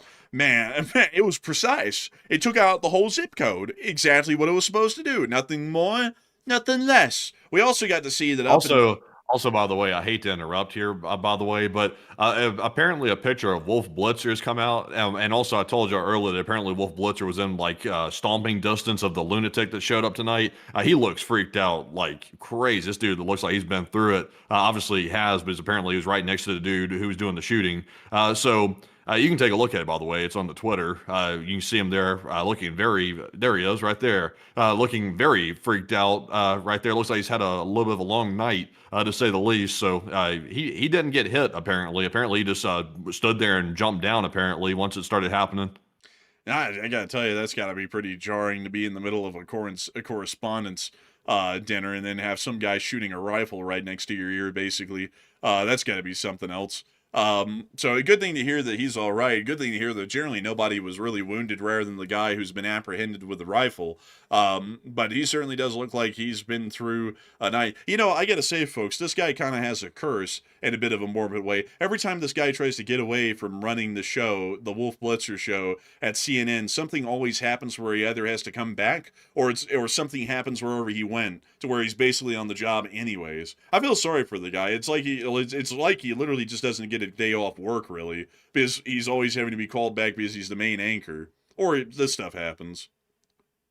Yeah, he's always hanging around these places and stuff like that. He's always hanging around. He's got that look on his face, like that meme where the warthog runs in front of the lions. He kind of looks like the male lion when he was shocked that the warthog like ran in front of his face or something like that. He's really, I mean, understandably, he looks shocked. Like, obviously, if you have like gunshots going off in your vicinity, it's like you're not expecting to walk into a war zone going to the correspondence dinner. So understandably, he's shocked. But yeah, kind of wild. Even I came on TV. Yeah, very crazy stuff, honestly. But moving on from that and on out of that crazy development right there, once again getting some more updates out over the course of the night on it, we are going to be moving on and into the area just south of the Middle East, because if y'all thought, folks, that things could not get any more complicated in the Middle East, it's getting more complicated. The Somali pirates have returned. Yarr! The UK MTO has received a report of an incident 45 nautical miles northeast of Mario, Somalia. Military authorities have reported unauthorized persons taking control of the tanker and maneuvering the vessel 70 nautical miles south within Somali territorial waters. The vessel's last known position were these coordinates. UK MTO will continue to monitor. Vessels are advised to transit with caution and report any suspicious activity to the UK MTO. So, if you thought, folks, that this whole situation was going to be getting a little bit easier to deal with the Iranians blockading the Hormuz and the Yemeni Houthis possibly blockading the Bab el-Mandeb, somehow the Somalis have now returned to the whole situation, and they're now going to be conducting acts of piracy anywhere within the direct coastline of Somalia and possibly even 100 or 200 miles off of the coast. So now we're understanding that the entirety of the major crossroads that exists in the Arabian Sea for all of the major shipping that happens in this area is now being threatened by a third party that isn't even involved in the current conflict with Iran right now. So I gotta tell y'all, folks, I'm not a drinking kind of a person, but I'm going to be picking up drinking off of just how badly this is going almost at this point, because it's like you couldn't formulate a worse scenario out of this whole thing. Like, right when we're sitting there and looking around and trying to maneuver around, okay, so the Iranians are doing this in Hormuz and the Houthis might do this down at the Bab el-Mandeb. Now we're seeing, now the Somalians are back, and now we got to go and figure out what to do about the Somali pirates. I got to tell you, it's just one of the most damned insane scenarios I've ever seen. Like, this is something that they would come up with for a hypothetical war game for U.S. forces, where they're like, okay, you've got one arm tied behind your back and one leg's been blown off by a landmine, and literally everybody in the room's got, crystalline armor on and anti-tank rifles, and you got to try and fight and destroy all of them. It's like this scenario almost at this point. Like, now we got to go and conduct anti-piracy patrols in the middle of all this on the Somali coast. You just can't make this stuff up. It's crazy. But anyways, with that, we do have a poll right now on the situation that's going on in the Middle East and the new news that has emerged about the F-5 Tiger from the Islamic Republic of Iran conducting a direct rocket attack, we're believing, on the Camp Buffering base in the very opening days of the war. And Matthew, what are people thinking about that right now? And what are you thinking about that as well? Okay, so to cover that real quick and see what y'all said in the poll, the reports do suggest that U.S. officials are apparently covering up some of the war damage that Iran has caused on our bases in the region. And also, we just covered, of course, that possible Iranian F-5 airstrike on Camp Buffering as well. So what are your thoughts? And it looks like people are pretty much all over the place with this poll right here. 30% said it sounds like U.S. forces are taking heavy damage and they're trying to keep that secret, while 29% said this is being overblown too much. And 28% said the damage is bad, but not terrible. And I would say it's not like monumental. Like we're not getting wiped out in the Middle East. I would say that's a step too far to say that, but we're certainly not coming out unscathed. That's certainly not the case. We've seen the Gulf states, which is of course their forces. That's not U.S. forces necessarily. That's mostly the Gulf state forces. They've taken severe damage. We've also seen our radar systems in those countries get hit left and right, including I think the billion-dollar system that's in one of those countries as well. So that's obviously pretty big. And also, unfortunately, we have seen the loss of several U.S. service members, apparently during these airstrikes, from the sounds of it. So, in war, I understand the fact that they don't want to report on casualties. They really don't want to report on damage. But at the same time, though, we don't want to get lied to either. So I'm with the 29%. The damage seems to be bad, but there is an element of overblowing to the situation. People are trying to sort of take this and run with it a little bit too much. I would say it's just the normal course of war. But Enforcer, what say you? I would have to say that I'm with the 29% as well. It's not great to hear that the public has been misled about how things were really going after the fact, and appear to have been generally covered up for about as long as it could be, or this was some sort of a leak that happened today. We're not entirely sure. But it's also giving us an eye. But I would also have to say, folks, it's getting overblown a little bit. As far as the wounded and killed, we already know the lists of the wounded and killed from the war so far, and that number hasn't been fibbed. When someone dies in this country in the service of the nation, the next of kin has to be notified, and we would know of a death that wasn't publicly reported, because that family would make an outrage, and then the media would make an outrage about it, and then we'd be able to know about any other service members that were killed and had not been reported on. So while it's not great to hear that the most transparent administration is being as least transparent as they possibly can be, I would say that it's also overblowing it to say that U.S. forces are just getting brought out to the ringers, basically, because there was an F-5 attack that we didn't hear about. Because apparently we don't believe that F-5 attack actually produced any casualties or fatalities in the midst of the attack. So beyond the attack happening on Buchring, there wasn't really anything else to report of from that situation, rather than the fact that it was an F-5 that's like 60 years old that did it. So I hope that does address that the best I can, at least in my opinion. But moving us on out of the Middle East and all that stuff, we now have a brand new war for y'all today. It's just like this these days. Mali is now in a state of civil war. And we have heard about the Sudanese civil war, and this might be one of the few updates that we give on this, because to be entirely honest with y'all folks, these sorts of wars in most of these African nations like these are fairly hard to follow, because most of their forces don't have like a common uniform that they wear, and also generally the footage doesn't really give us a good idea of what's going on for us to be able to analyze it too well. We kind of figured out in Sudan, and that's why we only covered the first day or two of that conflict, and then generally never really covered it again. But we do have some footage that came out of Mali today, and give you all a little bit of a rundown of the situation that has been going on in Mali. About 2 years ago, a Russian-supported regime was able to overthrow the existing government within the country, and the new government in Mali actually kicked out all NATO forces from the country.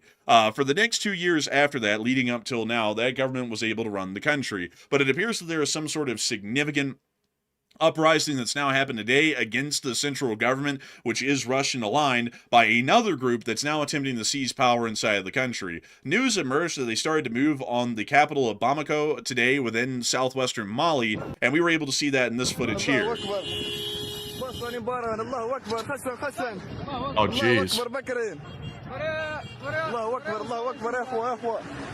These are like trucks right here they use for like weekend yard work, and then they show up for war when it's convenient. Yeah, I don't. Is that a dishka on a wheel-mounted like? Yes, it nuts, is. Nuts. That's crazy. Also, man, look at these glorious. What are these, Hilux? I mean, they look like Hilux, or maybe Land Cruisers, possibly. I mean, such a versatile vehicle. Only the finest.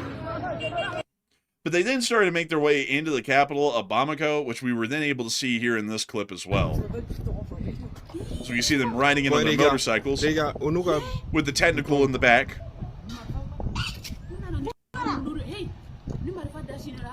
A couple of more technicals as well coming on in. It's like the motorcycle gang pulled up. Bad to the bone. We also get to see that further on out, There did appear to be some reports that there was an uprising against the Russians, and this is what we generally understand according to the report from Nexta. A new war is flaring up in Mali. The Tuareg rebels are crushing government forces and Russian mercenaries from the African Corps, which are basically like the remnants of Wagner that technically aren't Wagner anymore. And the separatists have captured the Kidal military base and claim to have arrested Sadio Kamara, the defense minister of Mali's military junta. Fighting is underway in the country's capital. Here are some of the clips of that ongoing fighting.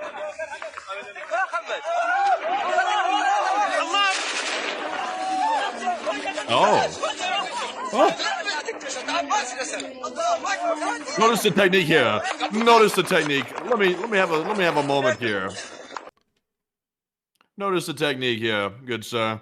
They have zero cover. This is because these are real men, at least they think. They're in the wide open. They have no cover whatsoever, which is a really smart move when you're fighting in a war. Like, the number one rule in war is you never want to find cover to protect yourself from incoming munitions because that's not manly.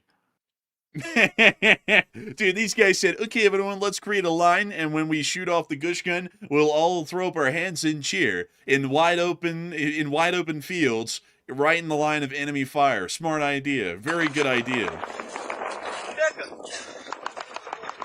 We hear someone coughing on the dust that was kicked up there as well. Need to tend to that. We also got to see another clip here.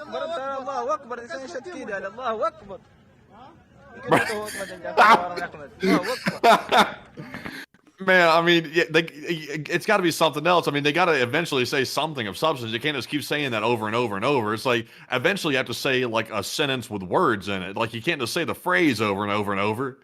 Man, bro, he's just sitting there on the truck. Hello, snack butter. Hello, snack butter. Hello, snack butter. Like, bro, it's like, anything else? Like, it's like, anything else you want to let us know? Anything at all? You can go ahead and just say it. Like, you know, you don't have to be afraid. You know more than just, you know, 2 words. Come on. Go ahead and say it. It's like it's a whole new language. It only consists of 2 words. Ali Akbar, Ali Akbar. Ali Akbar, Ali Akbar, Ali Akbar. It's like, are we missing code here or something? I mean, I don't hear any like actual words being said except for just that. Right, and then somebody comes in and they throw everything out of kilter. They go, Ali Oxen clean, and then they go, heresy, like it's a like heretic, get him. But anyway, shooting on to their next clip. We also get to see a little bit more of it right here. I feel like we're in Syria now, like with how many times this is being said, it's like going back to Syria. I mean, I tell you, this is crazy. This is crazy. Let's hear some more. I got to hear some more. He's still doing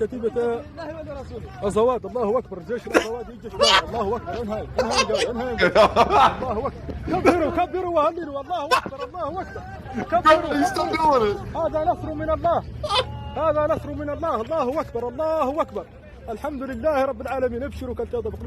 Bro, wait a second. This is like that Louisiana dialect. If you go down to Louisiana or something like that, you're like kind of like the street talk a little bit. You're like, hey man, like, have you been over there? You hear me? It's kind of like that's the phrase. It's like that's like what you can't just tack it onto everything. Like, geez, this guy. I'm like, geez, man. Then he'd say it like he's mumbling it too and shit. He'd be like, man, we're doing it. Oh man, we're doing it. It's like, dude, it's like, what the hell is this? I didn't say it at the end though. Let's not laugh through the whole thing, Matthew. Let's stay quiet and mute our microphone. Well, not mute our microphones. I'm gonna count how many times it was said in 26 seconds. Okay, folks, are y'all ready? Here we go. 1, 2,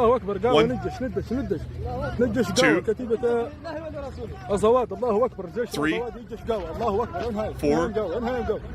4, 5, 6, 7,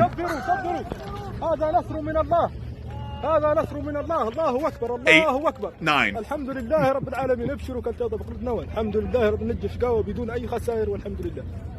9 times in 26 seconds. This guy is running an Aloha snack bar every 3 seconds on average. That's crazy right there. That's crazy. I mean, he says it so fast you can barely make it out some of the times.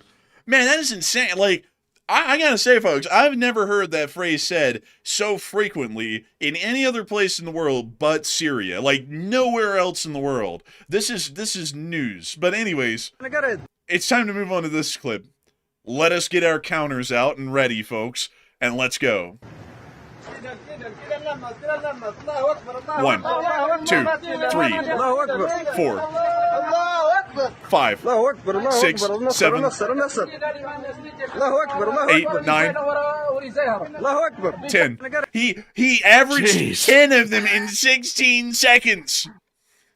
He was literally saying it back to back with no like space between the words or anything, just back to back to back. It's like, geez, man, like that. This is why it's hard to follow. Like these wars breaking out in this region of the world, it's hard to follow it because it's just chaos. Like, I mean, there's clearly you can't have strategy being planned out because there's too many guys saying the catchphrase too many times in a row. So it's like, how are you going to have any strategy? You can't get a word in. Bro, this guy was averaging one Aloha snack bar every 1.6 seconds. Like, imagine, man. I gotta tell you, folks, I thought that coming from the Southeast, the Bible Belt was religious. Like, you know, like, praise be, praise be, praise be. They can't even average this kind of a rate. This is nowhere close to that. I've never seen anything like this. This is actually beating Syria at this point in the Aloha snack bars per second count. Like, this is even faster of a frequency here. But moving us on out of that, we've also been able to get a couple of more clips of the ongoing situation out in the town of Gao. Let's take a little look.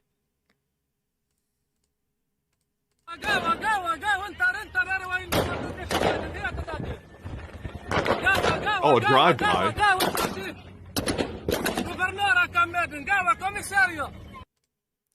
Okay, so we got a Wow. new one. I got, like it. There was nobody even in the street. Man, honestly, man, this was like one of the least dense firefights I've ever seen. Like, there was like 6 guys in this truck, 4 guys in the other truck, and about 5 shots fired, and literally no enemy combatants seen. So, you know, I gotta say, yeah, what a firefight. Anyways, they're in Gao.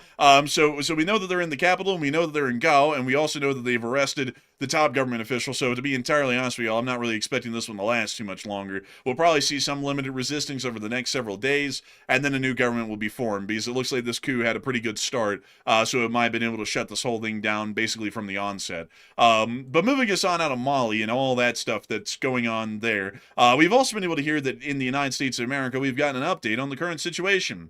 U.S. crude oil and liquid natural gas exports surge as European and Asian buyers secure supplies lost from the Gulf, with the number of empty tankers bound for the U.S. to fill up with crude oil, refined fuels, and other petroleum products at an all-time high. So we are hearing that at the moment. So moving us on from that, we've also seen that there was some doomsday aircraft activity up in the air today. And it does appear that this might be some continued sort of training that's going on, or just continued operations as usual.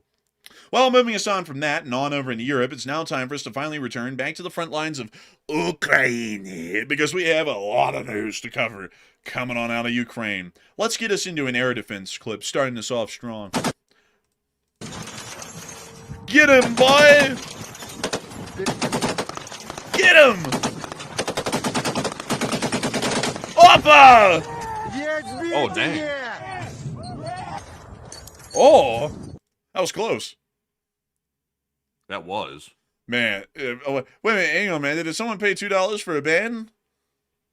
Somebody paid $2 for a ban. They came in and paid $2 and said, "You banned me on Twitter because I was calling you out." That's real mature. Oh, I said, oh, that's right. Bing, bing, ban. I said, oh, look, you paid $2 to get banned here too. You could have gotten it for free. Why'd you pay? Well, I hate to see that someone got banned. That's unfortunate. But let me tell you something, folks. Let me tell you something. If you put it... Go ahead. Man, why? Like, here's the thing, folks. Like, I get the fact that some people want to leave a tip. Like, I get the fact. Like, you know, sometimes you can do... somebody can do something for you for free, but you're like, here, take a tip anyway. You're like, you know, you got to get something for your trouble. But, I mean, the ban is free. I mean, if they want to come in here and get nasty and say some nasty words at us or something because they can't tolerate somebody having a different opinion, I mean, you don't have to come in and pay $2 for it. Like, apologies to that lady. You didn't have to leave the $2 tip. You could have just come in and asked for it. Listen, folks. If you got a problem with us and you want to cuss us out, you can do that. FREE, that spells free, banningreport.com, baby. Saw that post on my Twitter. Thought about raging but was too lazy. Now instead of rolling fly and getting banned fat, I spent $2 to get banned in a used subcompact like brought FRE. Man, bro, I can't believe that, man. Someone throwing in $2 on his super chat to get banned. You can literally just get banned for free, folks, by the way. Like we don't have to, you know, like sit there and take your money to get banned. You can just get banned for free. But anyways, with that, it is time for us to move on and into the next one. Next clip, as we were able to hear that down in the location unknowns, there was a little bit of more details that were coming out of a nice Ukraine Mirage 2000. Oh, look at that. Oh, wow, I like the patch. That's pretty cool. Man, nice patch. But moving us on out of that, we've also been able to see as well the Russian casualty report for the past 24 hours. Opa! Bled! Two Bobcats! Two Bobcats. You gotta love it. You have to love it. Man, you've got to love it, believe it. And according to Miss Disa, keeper of the records, troop losses are the highest in the past 3 weeks, which is also a great thing. And we've also been able to see that APVs are the highest in the past 4 weeks as well. But 0 tanks, because they're running out of them. But over the past 24 hours, we have been able to see that 1,230 Russian soldiers have been wounded and killed, along with 13 APCs, 166 supply trucks, 29 artillery pieces, 1,257 drones, and 2 Bobcat skid steers. Whoa, wonderful day. Oh, holy moly. That's something. Moving us on out of that casualty report, we have also been able to hear that down on the front lines, things have been juicy. The Ukrainians have continued to intercept and destroy Shahed 136s at an unprecedented rate, including this one over the Dnipro Oblast today. This was done by the 425th Skala Regiment. They tracked it down and they took them down. We need increased lethality, not tepid flyality. And a really, really impressive hit right there. Holy moly. Moving us on down and into the area of Bakhmut. We also got to see that a Molnia drone, a couple of them, were taken down by the Signum unit of the 93rd Brigade. Back to the styrofoam drones again. Opa! Man, they hitting them well. Hopefully it. Did that one have a mine on it? Oh, It kind of does look like a mine a little bit. It's like, how does that work? It's like that mine is way heavier than the components of the rear. Yeah. So I don't think that works out with physics. Man, remember those 2 clowns that put a whole TM62 anti-tank mine on one of these, and they tried to launch it out that window, and it literally nosedived right out the window and straight into the ground in front of them and blew up? Oh, yeah. You remember that? Yeah, I remember that. This thing should technically not be able to fly if that is a mine in the front.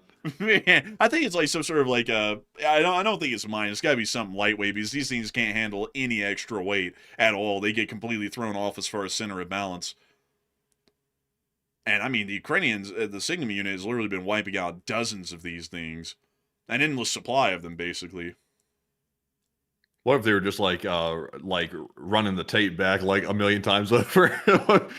It's like, it looks like the same thing, but it's obviously a different terrain below it. But you know, they're hitting so many of these things, it's getting like a big blurry picture. Yeah, I mean, it's literally like watching a montage of the same thing getting blown up.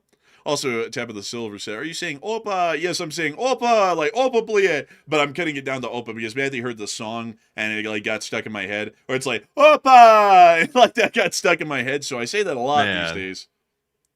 There's these 2 Russian kids that are apparently like rappers inside of Russia. They apparently have kind of blown up, like in the charts and stuff like that inside of Russia. And they've got a little song out there called Opa. I don't know what their whole story is, but I think they somehow like got around being put into the draft or something like that. I'm not sure if it's because they were popular inside of Russia or something, but somehow they escaped being conscripted from what I've heard.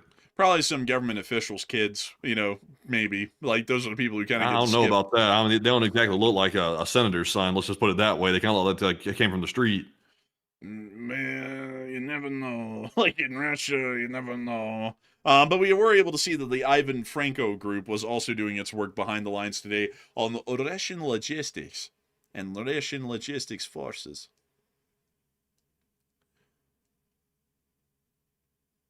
Oh? There's some Russian bot in here like coming in and flooding like some crazy emojis and stuff, like they're trying to, I guess, support Russia or something. And Nightbot keeps just absolutely hammering the hell out of them. Like I haven't even had to do anything to them yet until just now. Man, they went devil, angry, angry, angry, muscle, muscle, muscle, fire, flaming heart, fire, flaming heart, fire, flame. That's like, I don't even get it. Oh, well, look, there goes a Russian armored car for that Russian bot. One in your honor, sir. We're honored to have you here. How's the draft going? You know, I've heard a little bit cold. The draft is going terribly. I heard y'all are more of a vodka type, but you better get used to drafts. There's going to be a lot of them in your future. Moving us on out of that little clip right there from the Ivan Franco group, we also got to see that up in Rusin Yar, the famous 93rd Mechanized Brigade was at work doing a little bit of recon.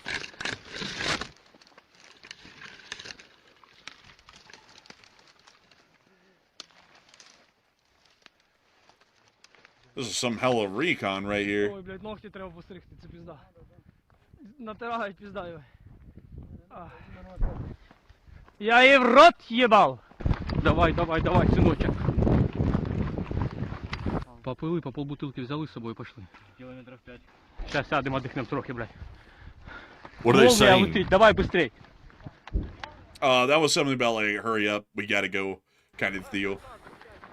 But that's it, basically. They were just running around doing a little recon. That first part of the clip, though, was kind of misleading. I was like, damn, how are they supposed to see anything in that kind of a thicket? But apparently they got out in the wide open there for a little bit to take a look around. We also were able to see that down in Balohi, the Ukrainians also hit a little ammo. Oh, well, it sounds like they got the igloo running. Like, it's like... That sounds like a gyro spooling up. Yeah, basically. Oh, that's a hard rock song, actually, right there. They might have sampled a gyro spooling up for the rock song, maybe. Maybe. Oh, look, it's a Hamas. Bullshit Hamas.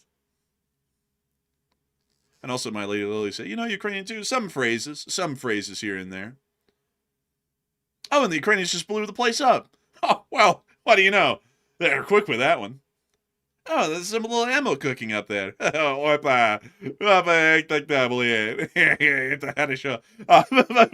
Jeez, this thing is really blowing up. But that's the end of the clip right there. And, of course, a wonderful and beautiful thing to see. The Ukrainian armed forces continuing to defend their land the best they possibly can. Well, folks, that's all the news for the day.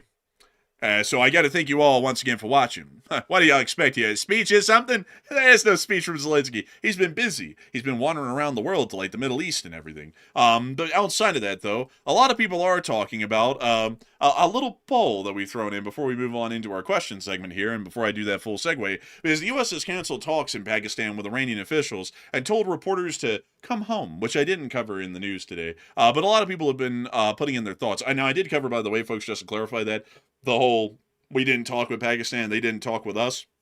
I didn't cover the fact that the president apparently texted a reporter in somewhere in the Middle East on like their private phone number and said, come home. I didn't cover that part. So a lot of people have been putting in their thoughts on all of that info. And Matthew, what are people thinking about that? And what are you thinking about that as well? Okay, so there was a little strange thing that happened with the talks in Pakistan. The U.S. canceled the talks. The Iranians somehow made a snub at the United States and didn't show up or something like that. Whatever happened, though, the talks weren't going to succeed anyway. So the whole thing played its course, and it didn't work out. Then the U.S. president told reporters to come home. Then he apparently canceled the flights and said, we're not going to do these 15-hour flights if the Iranians don't want to come to a deal, which we already knew they didn't want to come to a deal anyway. But now we're going to pretend like we're shocked because we have to make it seem like it has some sense to it.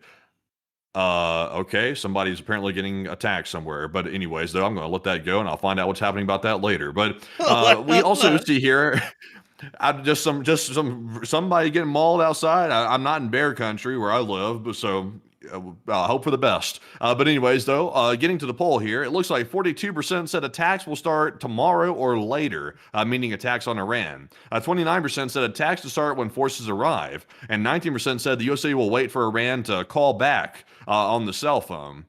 So I think the U.S. is going to wait for Iran to call back. That's what the president suggested today. He said Iran has our number. If they want to call us up, they can call us up for a deal. In the meantime, the U.S. forces are still piling into the region, but every minute we wait, the Iranians are also doing the same thing. They're also arming up themselves. So as the more we stall, the worse the situation is going to get. So, you know, they should act now, but I'm not sure if they are. But Enforcer, what say you? I'd have to say, folks, I'm unsure and undecided. Anything dealing with the U.S. at this point, folks, I have no clue how it's going to go. Very unpredictable sort of decision-making process there, and it's highly unreliable. So I would say that I would be within the unsure and undecided group because there's really no way to extrapolate anything out of anything anymore on the U.S.'s end, unfortunately. So I hope that does address it the best I can. And with that, it is time for us, folks, to get on into the question segment where we get to talk to each and every single one of y'all. And we get to talk about literally anything and everything except for religion, except for politics, except for climate change, and whether the E10 is relevant in modern warfare or not. Those topics are off of the table. But every other topic is on the table. It's a great and wonderful thing. It's something that we'll have a blast with, because I'm sure that we have many great super chats and live chats to talk about, and a whole bunch of interesting and fun rabbit holes to be able to go down as well. So with that, Matthew, please take it away. Also, by the way, there is another photo apparently coming out of the whole thing happening at the White House Correspondents' Dinner thing. It looks like there's a photo here that's come out of one individual here who's, we occasionally talk about him a little bit, but apparently he was just like sitting there the whole time while the whole thing was happening with the situation outside with the gunman at the door. It looks like there's a photo out there of him just like sitting there like he's not even aware that something's happening in the lobby. I've also, by the way, I don't understand why everybody's praising people that didn't duck. Like, there's also some other guy that's a reporter that was at this event, and he just kept eating his food calmly while there was gunshots going off in the lobby out front. It's like, why are people praising that? It's like, that kind of indicates bad judgment. It's like, if you hear gunshots going off outside, naturally, I mean, common sense, survival, get on the ground so you don't get hit by a stray bullet from the lunatic up front. I'm not sure why everybody's acting like that's a baller move. That's really stupidity, actually. But I'm not sure. Do you see the photo, by the way? Yeah, I do. He's probably sitting there going, I thought that we were going to be able to eat something like raw meat or something. What's going on here? Like, it's like, it's like, well, there's this whole thing going on outside. You kind of got to leave now. It's place is getting shut down for a minute, whole security deal and all. A little interesting. Yeah, and I also saw the reporter just sitting there eating. Apparently he's just sitting around, like, kind of enjoying the whole deal. Well, not enjoying it, but, just basically just biding his time. But it honestly kind of looked like chaos. There's also been some reports, folks, on top of that, that some people were apparently ransacking the tables before they were leaving and, like, taking whole bottles of wine off the tables and stuff and just stashing it and bailing. But that's what I've been seeing. So, like, honestly, though, I gotta say, this on is that the one, press. This is the press. This is the mainstream media that we rely on for news, or at least some people do. I don't anymore. I'm sitting there taking alcohol bottles off the table as there's a shooting up front. It's like, what the hell? They heard the gunshots. They went, boy, there's no better time to start drinking than now. They just take the wine out of the ice and everything and just bail with it. Oh boy, I'll need this for later. I'm gonna need it. Man, they said, Joe, work's getting to me these days. Like, I better take some of this. It's not getting any better. I mean, honestly, though, on that one, can you really blame him? I mean, he's kind of sitting there. The whole event's canceled. They already know that. We all know that. So, I mean, just go ahead and grab it. Who in the world's going to complain about it and notice in the midst of something like this? I mean, really, they had their mind in the right place, man. They're in the middle of gunfire. They're like, shit, get the wine. Like, and grab it out of the ice. Oh, my God. Must have been some good stuff for them to be grabbing it and taking off with it. Like, they must have had their eyes on it the whole time. Like, they were kind of eyeballing the alcohol on the table, thinking, if something happens, if something gives me the opportunity, I'm grabbing this thing, I'm taking off. I'm taking off with it. It's like, you could have probably just, like, asked for it. Like, that could have probably been a good way, just to simply say, hey, can I have a little bit of that alcohol? Like, I kind of need that for later. Like, I need my emotional support beverage or something. But that's kind of wild right there. Apparently, also, by the way, according to what I'm reading here, apparently some of them were grabbing it while they were being escorted out of the thing. So I guess they were having to be escorted out or something. That's kind of a strange deal right there. But what a strange situation. What a strange evening right there. I'm glad nobody got seriously hurt. It sounds like the only person that took a shot was a Secret Service agent up front who got hit in the vest. And that's not life-threatening. That's just going to be probably an injurious, probably a minor injury. Maybe what can that possibly crack a rib or something like that? Even though you technically don't get a penetration wound, you can still get a cracked rib or something with a Kevlar vest. Like some pretty good bruising, maybe like bruised ribs. Something like that. It's not going to be too bad for him, though. I mean, like as far as getting hit by anything, getting hit in the middle of a plate carrier generally doesn't produce much of anything rather than like some temporary discomfort over the next few days. At least from what I've heard. I've never been shot in the chest with a plate carrier on, though, folks. So take my word with a grain of salt on that one. Yeah, I would never want to experience anything like that. But at the same time, though, thankfully nobody got hurt. But I got to say though, they got to step the security up, like especially these days. I mean, this is an insane environment right now that we're living in. We got the Iranians obviously wanting to come get everybody in America, so that's a bad thing on its face. We got people in Europe pissed off with us because we're fracturing NATO right now. The Russians hated us anyway. And now there's people in America that are acting loony and crazy because the country is kind of having a rough time right now with everything going on. So, I mean, they need to step up security because, I mean, it's going to be hard to hold events like that if you can't even guarantee that you can't have a gunman in the lobby. Like, they shouldn't even be able to get in the lobby. Yeah, and also I see some people saying in the chat some stuff about, let's see here. I'm trying to see, let's see if they paid, let's see, not gonna lie. Not gonna lie, I saw someone say, not gonna lie, the Secret Service was kind of loafing around. Have y'all noticed this, folks? Like, let me go find y'all a picture of this, of like the armed, let's see, armed Secret Service. Let's see here. Let me see if I can find the picture of this for y'all here really quickly. Have y'all ever noticed that these guys right here, and I just got to say, I've kind of noticed this every single time, they have to find something tall that, like, is tall enough to where they have to kind of, like, vault over it, and they always vault over it in the slowest way possible. Have y'all all noticed that? Like, every single time these guys have to come out, like the really kitted up Secret Service guys, they walk out really slow, and they always got to swing their leg over something. Like, it doesn't matter if it's even necessary or not, and in reality, when you think about it, it's like, with the other Secret Service guys, if you'll watch the video, already surrounding the president, basically as like human shields. Why the hell do these guys, or why in the world are they jumping over cover, basically, at that point, to basically put their whole profile out in the wide open for some gunman that might be running in the room? It's like, I don't even understand. Like, they do that for some reason. I don't know what it is. But I always notice it. It's like a mandatory union requirement of theirs that one of their guys has to like vault their leg over something tall for a moment to get over it for no reason. Yeah, also, I think this is a special response team right here. These guys show up when things start really going down. But it's supposed to be up to the agents, like the agents that are in the front line, like up there near the they call them magnetometers, but it's just metal detectors is what it really is. They're supposed to be up there screening people. If this guy actually walked in with a shotgun, I mean, that's a pretty dead giveaway that he's there to do some trouble if he's got a shotgun in his hands. So it's like, from the sounds of it, it sounds like he charged the area where the metal detectors were at. And it's like, I mean, how to get in the front door with a shotgun? It's like somebody didn't see the front door and say, hey, there's a lunatic walking in with a freaking sawed-off or something. It's like he's walking in the front door. It's like that would have been a first good time to say, hey, there's somebody walking in. But somehow he got back to the area where they had the metal detectors. Can we show the CCTV that was posted on Truth Social? Let me check it real quick. Yeah, because it looks like we could. I wouldn't show it, not because it's necessarily copyrighted, but because I think that might violate YouTube's terms of service or something. I just wouldn't show it. I mean, the thing is, though, is that watching the footage, I wish I could show it on air. Matthew's got a good point with what he was saying. This guy literally ran through the whole checkpoint, and they only reacted after the guy had already run through the whole security checkpoint. Like, he's like, what type of reaction time is this? I mean, they've watched a guy balling it through the whole lobby at that point towards them. It's like the damn Monty Python skit where like the knight's running at the castle for like 30 seconds and the guards do nothing. It's like, what? I don't know what's up with this type of stuff these days. Also, I see some people saying that he might have been staying at the hotel. I don't know about that, but I mean, even if he was staying at the hotel, I mean, who cares if they have a room or not? If they're walking in the door with a shotgun, I mean, you can't just bring a shotgun in, even to a hotel. Like, you can't do that.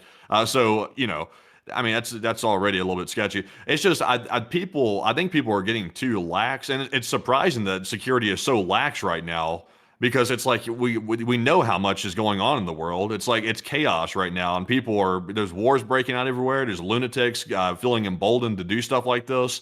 So it's like, wouldn't you have the security like on edge? Like in the video here, there's like a guy leaning up against a rail. He's just kind of like loafing around. It's like, these people are not on edge. It's like they should be on edge expecting something to go down. Oh man, and then afterwards, folks, what was the icing on the cake is that all the news reporters immediately start reporting on it, and then they're like, "Okay, everybody, so like take out your notebooks. So this is how they set up the metal detectors, and this is where the security guys are at." And then he just runs through all of them. And it's like, why in the world? Like, it's like y'all were in the room. It's like the guy could have been coming in to just do whatever. It's like, why in the world would y'all start laying out the exact security arrangement that was had at this building at that event? Like, I was like, why? Like, I don't know. Like, honestly, folks, the whole thing was a clown show. I'm just happy that nobody was injured, really, for the larger part in the whole shebang, rather than the one Secret Service guy, and he'll be fine for the larger part. He'll just be, hurting for a good bit or a couple of days over, getting hit in the rig. But, like,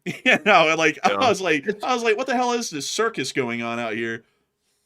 Yeah, it's like if Secret Service, I mean, I'm not trying to just bash the Secret Service. I mean, they, like I said earlier, they can't prevent everything. But it's like if they're short staffed, or if something's like if there's a shortcoming or something with their forces, it's like maybe they should consider like adding on like some contractors or something to the mix, or somebody else to add to it to beef up security. It's like if they're not able to recruit people or train people fast enough or something, it's like find a way to supplement and fill the gap. Because like you can't leave a gap like this open where stuff like this is happening constantly. Eventually, one of these fools might get through and do something. If this keeps up at this rate. Yeah, I would have to say. Also, I see some people in the chat trying to explain who the person is.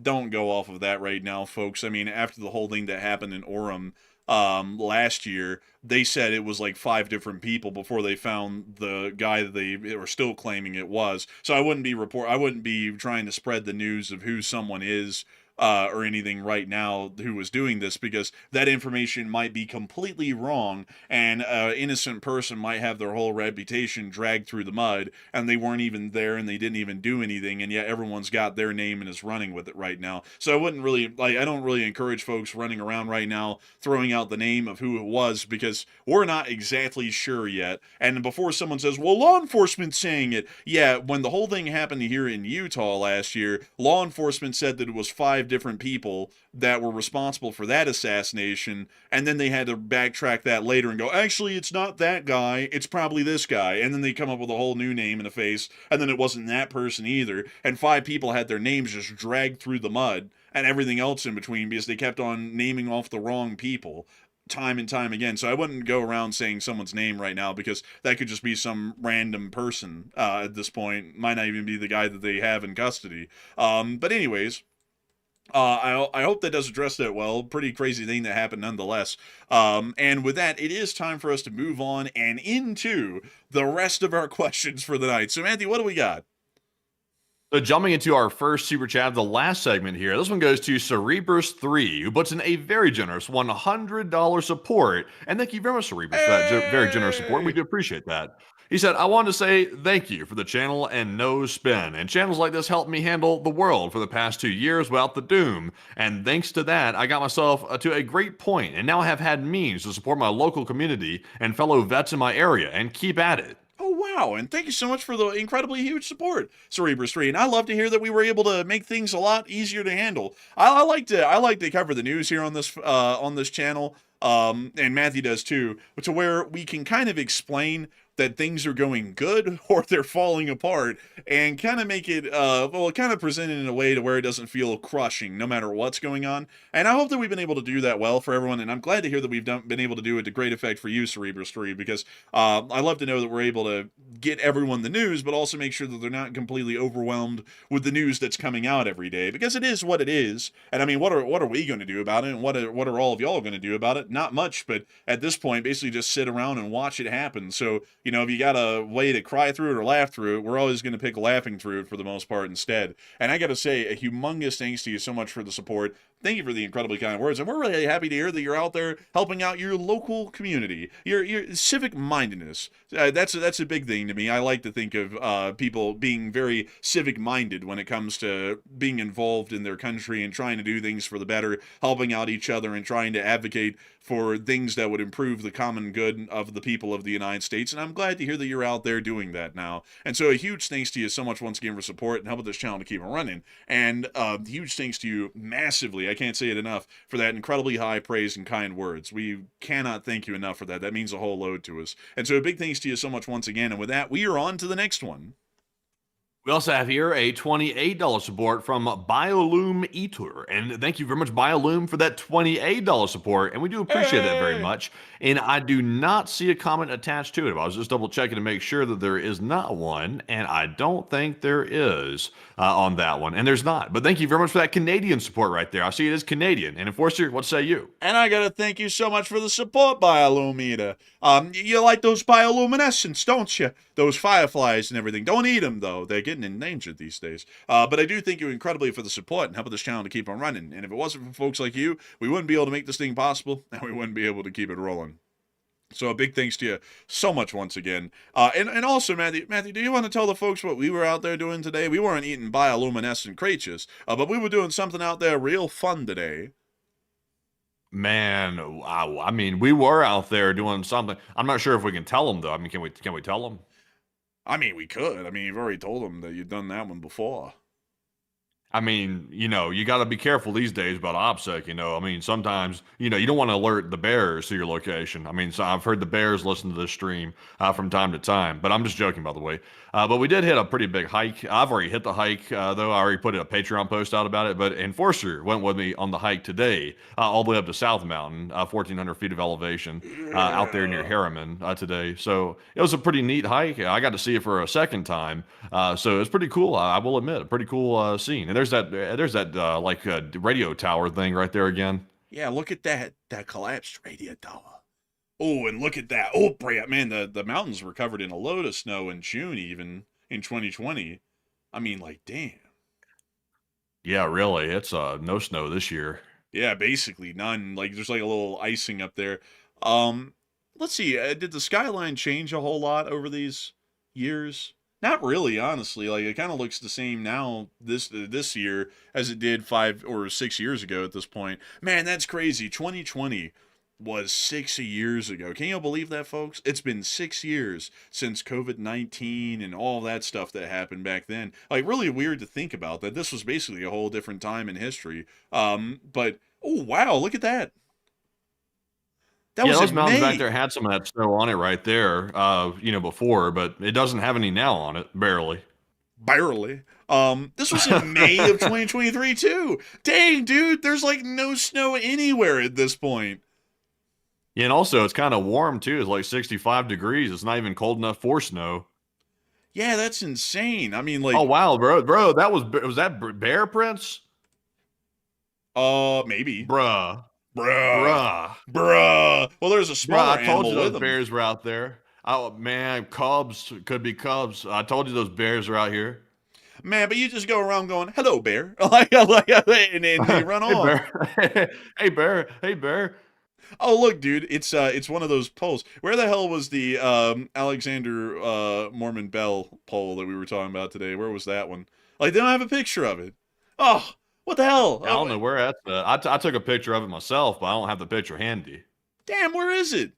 It's like it's gone. It's like it's not on this map. But yeah, we went up this whole thing today, folks. It was pretty neat. It was like 1,470 feet of elevation or something, according to my all trails. So we went on up it. It was pretty neat. Kind of a little bit arduous at the start. I mean, this part right here is steep as all get out up to about right here. And then it kind of like flattens out.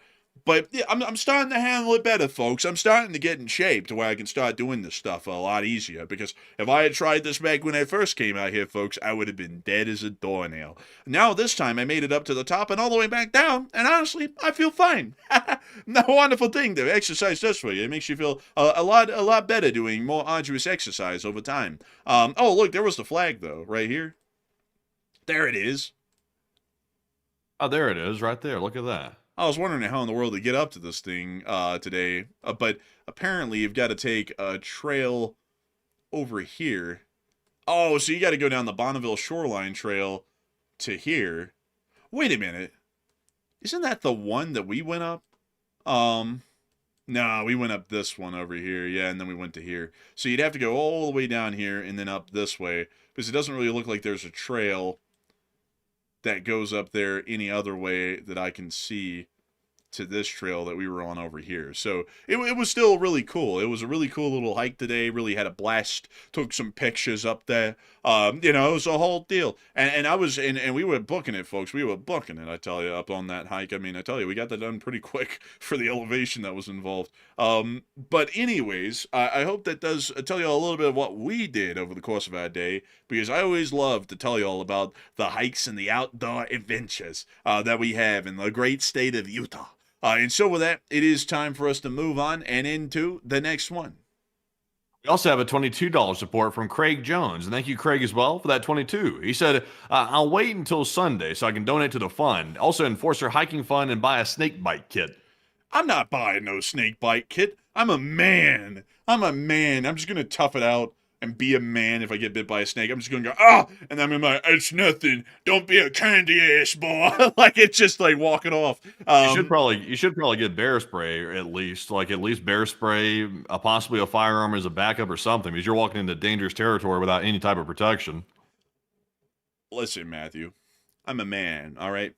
Bears can see real men coming down the trail. They're like, "Oh, watch out for him. He's dangerous." And I mean, I am. Man, you find it funny now. Just wait until you come face to face with an actual bear, and you won't be laughing then.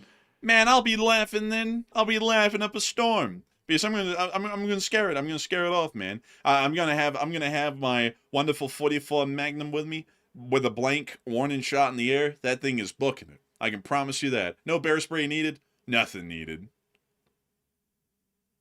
Yeah, I would use the bear spray because you can't really do that unless the bear's about to actively kill you or something like that. Self-defense, you have to meet certain requirements for that.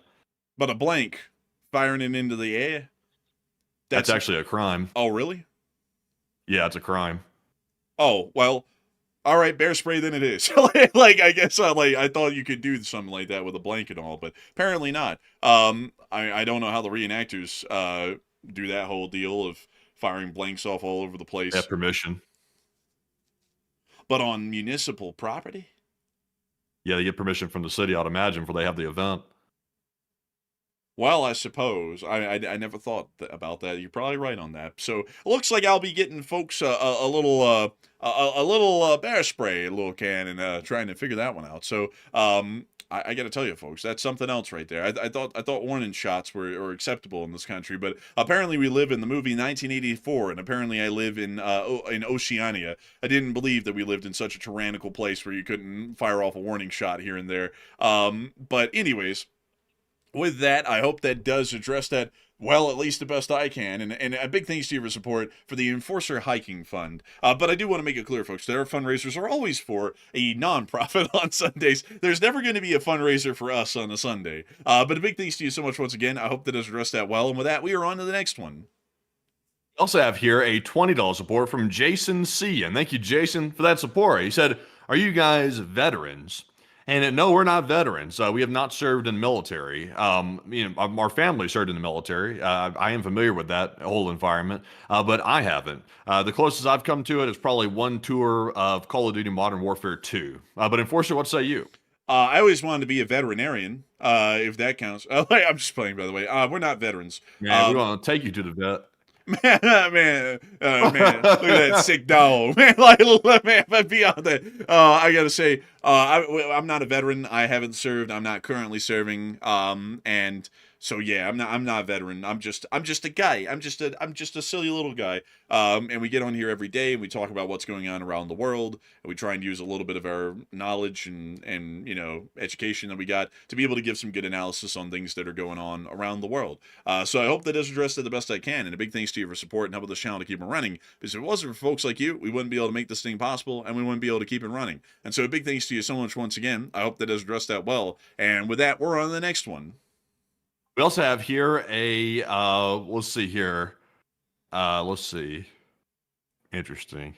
I can't show this video right here, but it looks like the Secretary of War was making his way around the event at the White House thing here, and he is moving that jaw. I tell you, he is scanning the room for threats. He is being a tough ass walking around this place. We can't show the video though, but y'all can go find it on Twitter if you want to go see it. Apparently they caught him on video. I can put it under the likes tab. Yeah, do that. I want to see this. It's there. Huh. Actually, no. He was actually being escorted out, it looks like, by Secret Service because there was a guy behind him, like, kind of like patting him on, holding a pistol. So I think he was getting escorted out because he's one of the important government folks that needs to leave. Yeah, he was getting out of there. He didn't want to be in that whole mess because I think they were escorting him out, like you said. Man, in the meantime, man, while he's getting escorted out, they said, "Quick, they're not looking. Grab the wine." Like, and then the reporters start to grab the wine and start bailing out of there. Man, I had never heard of anything such as that. I mean, like, people were robbing those table sets, folks. I saw some people going, "Well, technically, that's robbery of government property." Don't be a dumbass. It's not government. And also don't be a dumbass, folks. It's wine. What the hell do you do with wine? You drink it. It's laid out on a table in an ice bucket. Man. It's not even government. It's run by the White House Press Correspondent Association or whatever. It's like some organization. It's out there. They're they're basically like some big organization of all the press journalists or something. So now it's not even a White House run event. The president just showed up to it. Oh, I didn't know that. But still, outside of that, that would be an absolutely stupid claim to go, well, they're stealing government property. It's like, it's wine put out on a table. If you ever tried to even prosecute someone on that, a court would be like, well, it's wine that's out on a table for them to drink with no limit to what they can drink, technically. So it's going to be gone anyways. So who gives a damn? Like, that's like one of the dumbest things I've seen over the course of the night. Or people who are going, oh, look, they're robbing the government. It's like, even if they were, which they aren't, it's like, that's a really stupid take. Man, some of those journalists were parched. They're going that whole little smacking routine, going, like, need a little bit of that hydration. They're over there. They're sitting there salivating. They were waiting the whole night for a moment to get off of some of that alcohol. Yeah, bro, there was like a couple of kids in there, like, representing like some middle school or high school like press groups, and like one of the reporters said, "Get out of the damn way!" Like, shoved him out of the way, grabbed the wine, and said, "Wine and alcohol first," like, booked it out of the building. Man, like, I gotta say, folks, women and children at the press thing, hell no. It's the booze first. Like, the booze is getting out of the building first. Guarantee every day. But anyways, with that, we are on to the next one. Our next super chat's going to go to Charles Hazlitt. And thank you very much, Charles, for that $20 support. And he said, good work reporting on world conflicts. And take one from the chat. Hey, and thank you so much for the kind words, Charles Hazlitt, and supporting this channel so we can keep reporting on world conflicts. And we will make sure to take one from the chat in your honor. So a big thanks to you. And what do we got, Matthew, in honor of none other than Charles Hazlitt? All right, and this one goes to Transit Man, who said, how involved do you think China is with the Ukraine-Russia war? They're somewhat involved. Actually, they're pretty decently involved, if we're being honest. They actually produce a lot of drones for the Russians and ship them back to Russia, and then they just pretend like they were made in Russia. So China's support to Russia, at least materially, is pretty significant. Economically, from what we can tell, it's almost non-existent. So I hope that does address that the best I can, and a big thanks to you for support and helping this channel to keep on running. And with that, we're on to the next one. And this one goes to the Pony, who puts in a 20. And thank you very much for that support right there. And he said, let's see here. Oh, he says something interesting. Let's see here. Well, I don't know if I can read this one right here. Well, what do we have here?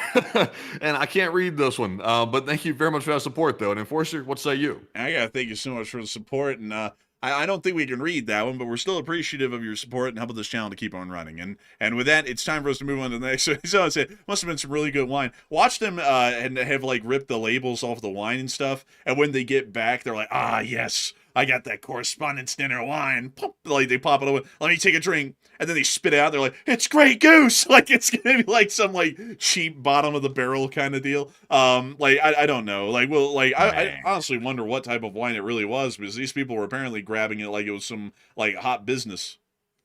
Oh, we want some of that totally fit Rothschild. Oh, yeah. Like, yeah, I see what you're saying. Like, I get it. It's top tier. It's from the vineyards of France.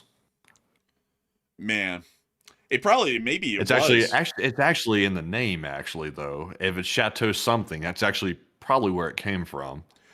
You know, I just wonder what Grey Goose are making that wine. You know, like the Grey Goose wine. Which Grey Geese is that coming from? I don't know. Like I don't know.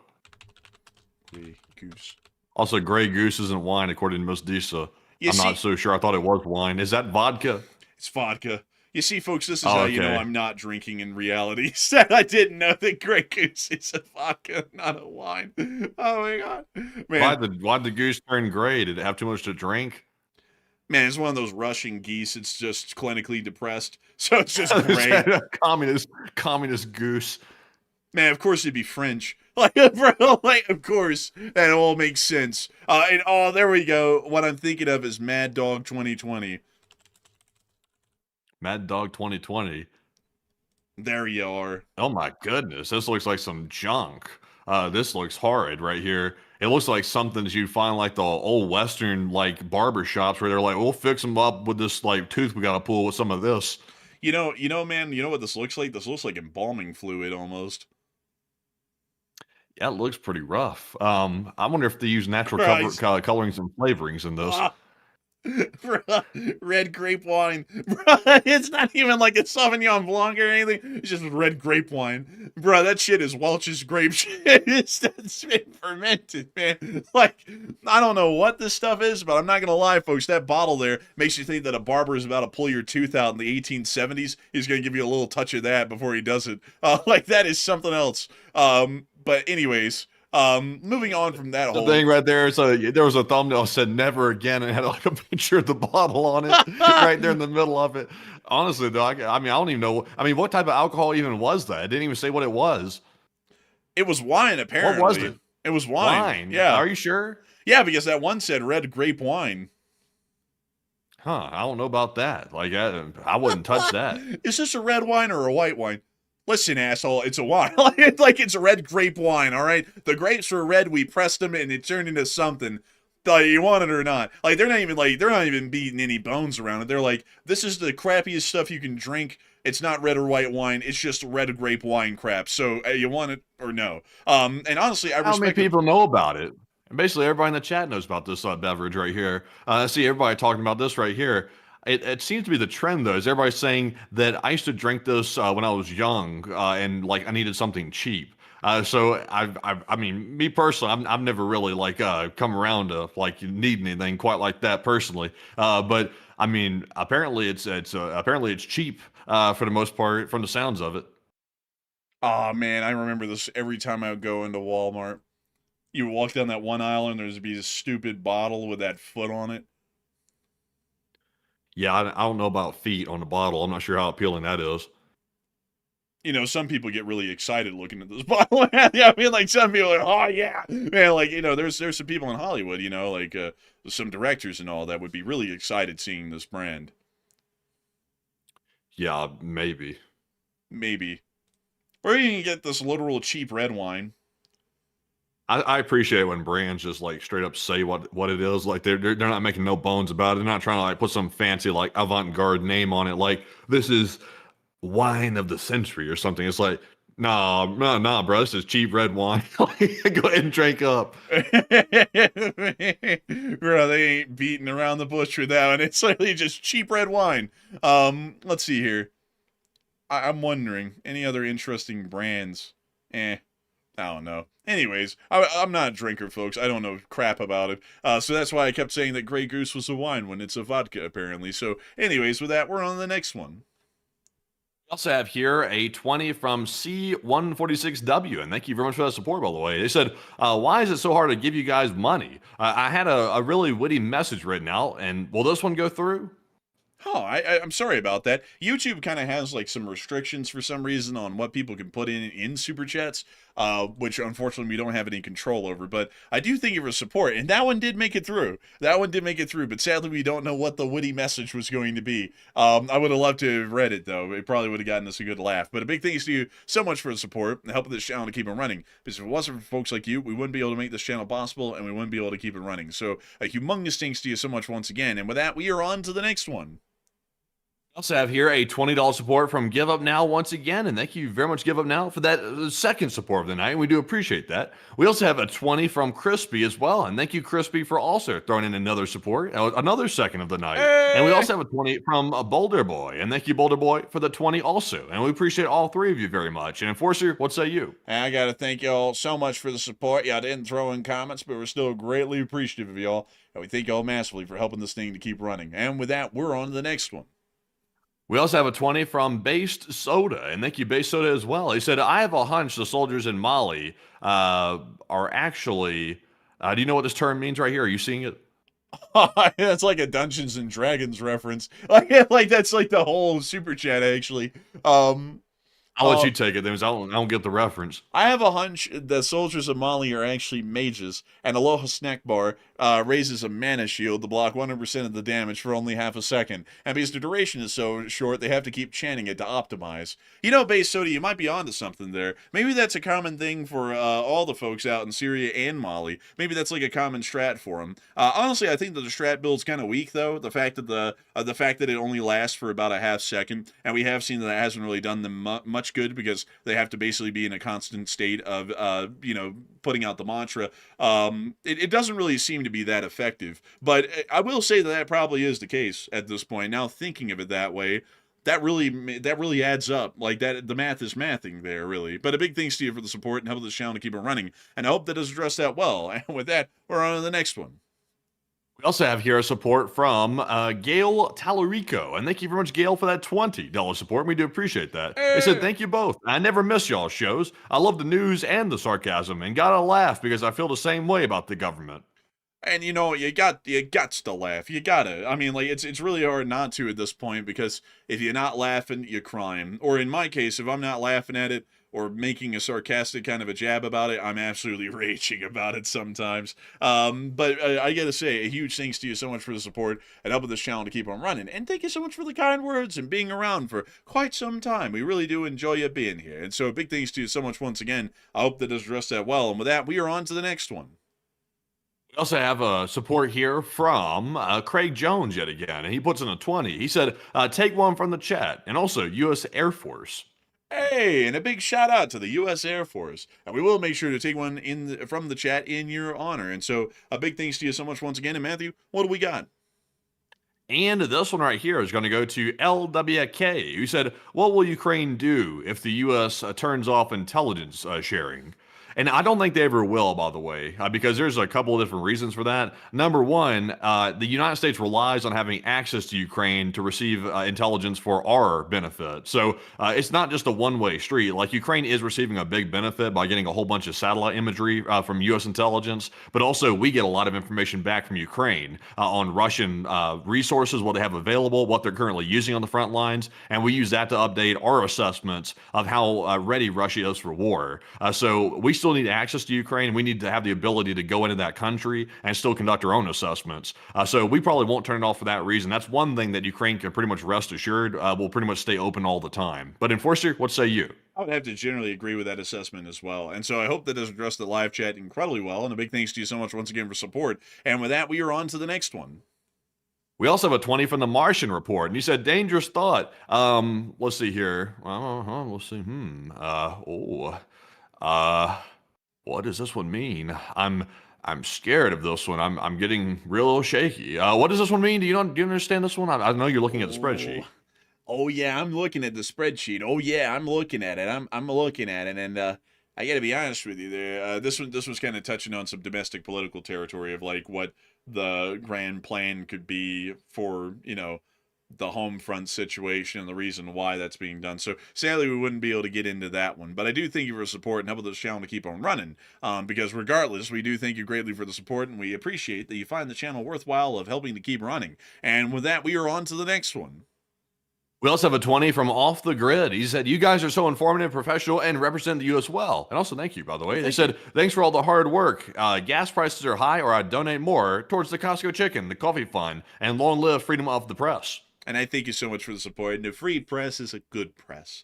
It's a wonderful press. It's a great press. a grape press for wine, delicious wine like Mad Dog. But beyond that, I got to thank you so much for the support and helping this channel to keep running. And thank you so much for the kind words. We try our best to represent the United States in an actual measured way, not a way that screams political.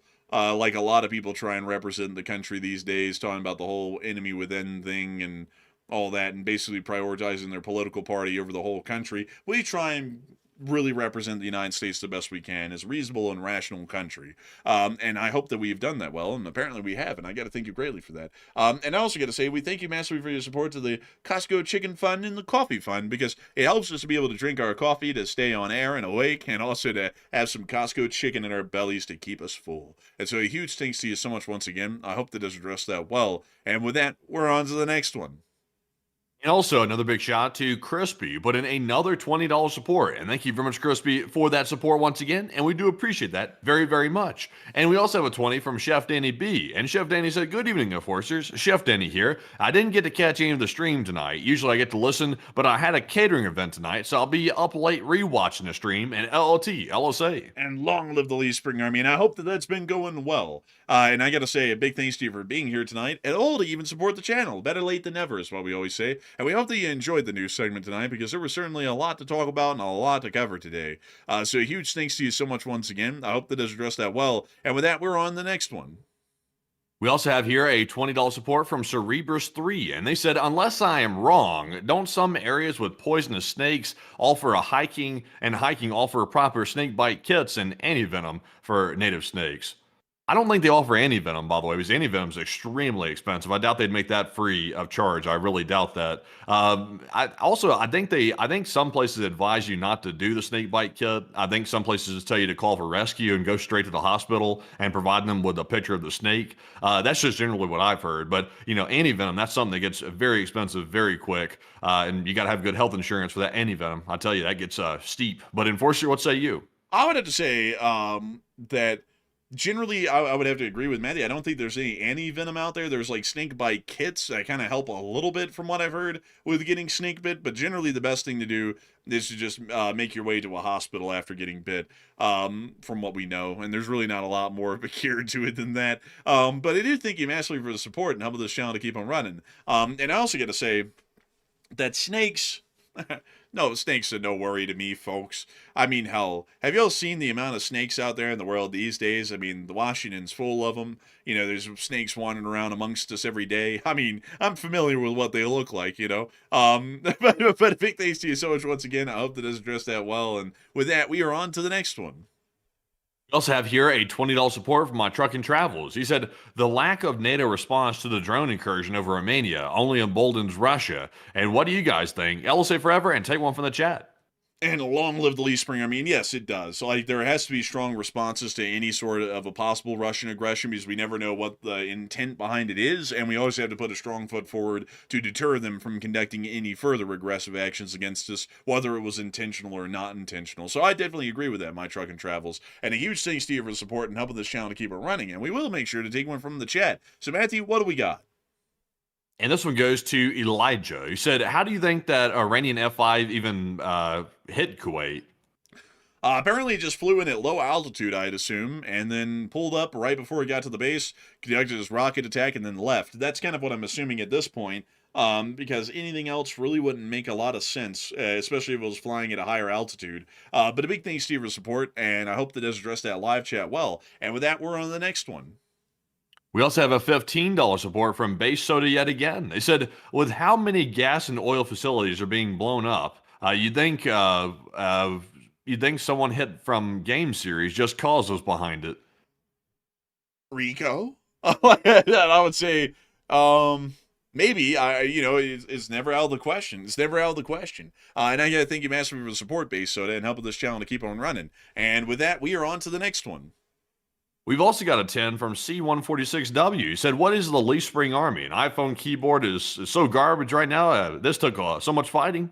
Oh, I'm sorry about that. I'm very sorry about that. The Lee Spring Army is the community that is of this channel. It is a pro-American, pro-Western sort of a group that doesn't take a political side and generally supports the founding ideals and values of the United States of America and encourages actions that support the common good of the average citizen here in the United States and of our allies around the entirety of the world. That's kind of what it is in a nutshell, or at least what we've turned into over the years. And it has a little flag and it has a little anthem. And it's really cool, actually. I really like it, and a lot of people love it. I mean, lots of people love the LSA.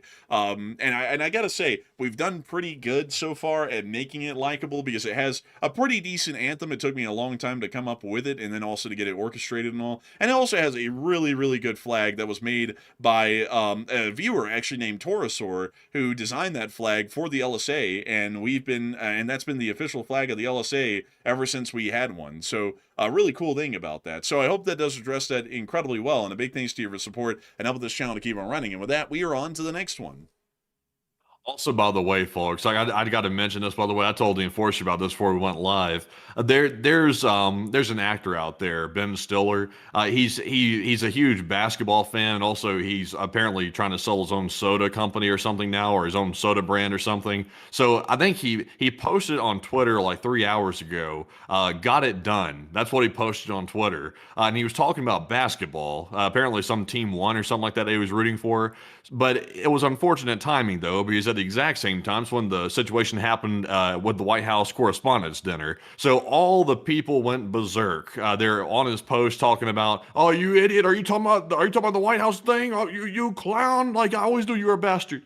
Then now that I'm seeing apparently some political people also retweeting it and claiming, "What the hell is he talking about?" It's like, are you? You can go to his Twitter page and see he's clearly talking about basketball. It's like people are literally trying to go out of their way to go like attack the guy. But I will say it was unfortunate timing with him tweeting that out. But he didn't mean it that way. It's just crazy how many people are jumping on that bandwagon. I'm sure this will probably be on the news tomorrow, probably most likely. Oh yeah, I was dying laughing at that because it's so stupid, folks. Like people are just wanting to jump at anything and everything. We deal with that as well here on the channel, to some extent. And it's so stupid because the guy's over there doing his own thing. It's like, like, I don't know if the political people know this or not, like, they're really, like, politically obsessed. But it's like everybody in the world doesn't always give a damn about whoever the hell is president and what's going on with them. It's like this guy's watching some basketball game or something that's going on at the same time, or he's trying to like hawk his soda or something along those lines. It's one of those two things that he's tweeting about, because that's mostly what he was tweeting about literally minutes before. So it's like, why? And also on top of that, it's like, would some comedian who's been an actor in movies like Zoolander and stuff be behind something this dumb and stupid to happen in Washington? Obviously not. It's like, that's just a stupid claim. And of course the political people have got to try and like manufacture some outrage about it. So he made the tweet at the convenient time. And so then then everyone's got to go jumping bandwagon on acting like this was about that instead of about what it was, which is some basketball game or something. Really stupid stuff. This is why, folks, I never get involved in the political groups, because you'd have to be like blind and stupid to make something out of that. Like, that clearly wasn't even related to what was going on in Washington. But anyways, with that, we're on to the next one. We also have here a $20 support from Cerebrus3 once again. And thank you very much, Cerebrus. They said, again, thank you both for what you do. And thank you to the chat for being awesome. It gives me hope for the country. Hey, and thank you so much for the kind words, Cerebrus3. And I thank you so much for having some hope for the country, because we try our best to give some people hope. We don't end up, drinking the political Kool-Aid and going deep down the rabbit hole and getting to the truth, like everybody talks about these days on both ends, and then their truth is just insanity. So I gotta thank you so much for enjoying what we do here, because I love to know that many people do enjoy it and support it, so that way we can keep this kind of a show on air, and we don't end up having to bend our knee to the left or the right and end up having to basically just become a shill of the same hashed out BS that y'all hear about every day from everyone on one end or another at this point. So a big thanks to you so much once again for support and helping this channel to keep on running. I hope that does address that well. And with that, we're on to the next one. All right, and our next one here, also by the way, like I'm not to rabbit hole in this a little bit more, but I see Wolf Blitzer out here talking to the press again. Apparently, Wolf Blitzer got jumped, but not by the gunman. He got jumped by the police. Apparently, when the gunman started doing what he was doing, apparently the police jumped him. And he's old, by the way. Like he's not like a spring chicken or something like that. So he got jumped and thrown to the floor. So he's out here recounting, basically getting jumped for the most part. And also, there's also, I don't know what people were talking about. Somebody lost a shoe or something like that in the process. Apparently, it was just pure chaos up there at the front. Like, apparently, reporters were getting jumped by police because they were trying to shield them from the gunmen and stuff. What a crazy thing. But anyways, though, moving on to our next one. This one goes to Craig Jones. He puts in a 10. And thank you very much, Craig, once again. He said, if bad times go hide, enforcers, we need you to help out.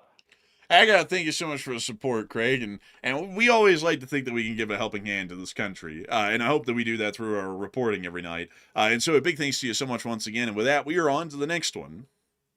We also have here a 10 from I Will Eat Your Hot Dog. So you said, sir, you guys are the greatest. Also, I love KFC chicken. It's a crazy thing, the KFC. They say it's good chicken. They say it's 12 herbs and 12 spices. That's what they say. Now, they said something about snack bar. Sir. What the hell?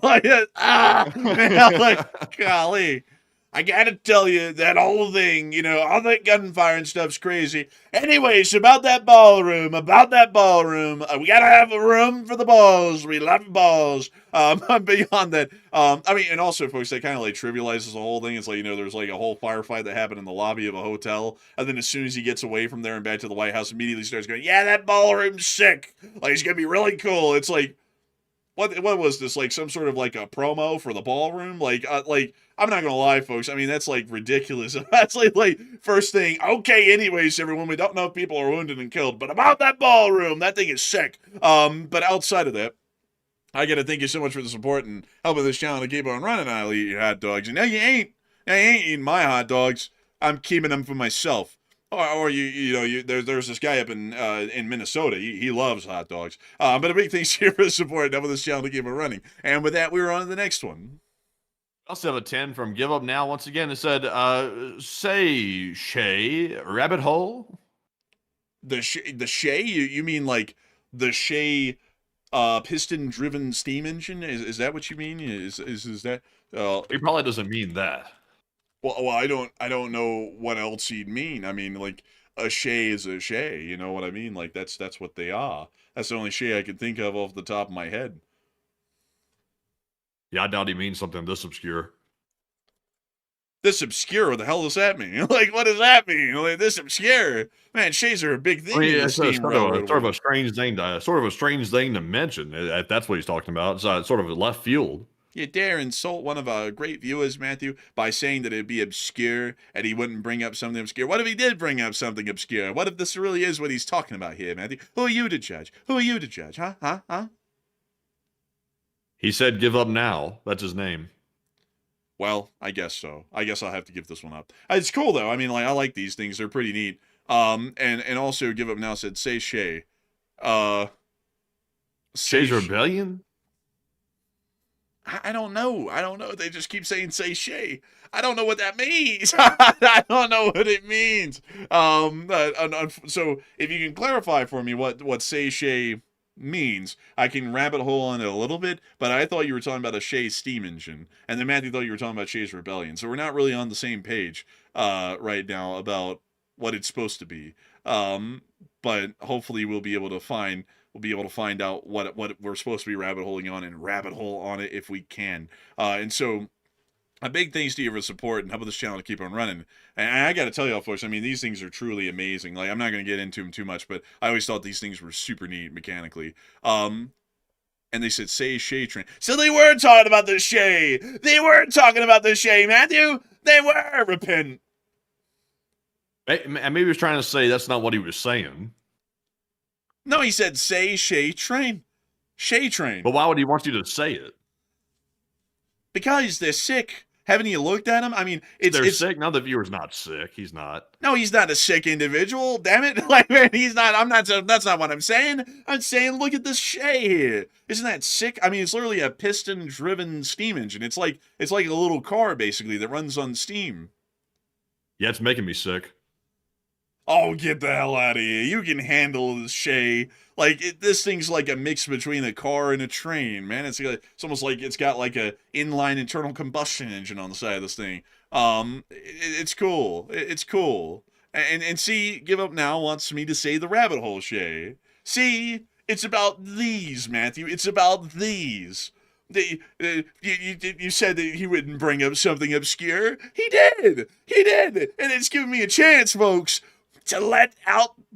Well, I can't say that. I don't know if YouTube would like that, but it's given me a chance to allow my Tylenol, like a riddled side, to come out for a minute and talk about one of these things, because it's actually pretty cool. These are Shay locomotives, and what's neat about them is that they were made for lumber railroads, where generally tractive effort was incredibly important, and they had to be in a compact profile. So what they would do is that they would make these, which was made by some guy named Shay originally, and what they were piston-driven axles that would then connected to all of the axles on the running wheels of the engine, and would allow for it to have an unbelievable amount of traction, be able to navigate tight curves, and also be able to operate on logging railroads all across the country. So these things were super common for a time here in America, but once logging railroads started to disappear and most of them started to be done by truck, most of the Shays started to go by the wayside. But nowadays, you can still see a few, like number 2 at the Cass Scenic Railroad right here, still running out there on tourist railroads.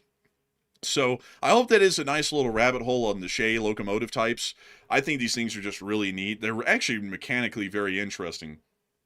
And they're very obscure, and that's what makes them cool. And I gotta thank you so much for the support, Give Up Now, and allowing me to rabbit hole on trains. It's like Matthew's kryptonite. You could see him in the chat talking about exquisite ball-peen hammers next. But Matthew, this is a. I'm gonna start talking about how they make ball bearings and exquisite hammers. Those ball-peen like hammers they sell for like high dollar in the military. I'm gonna start talking about how they make cogs.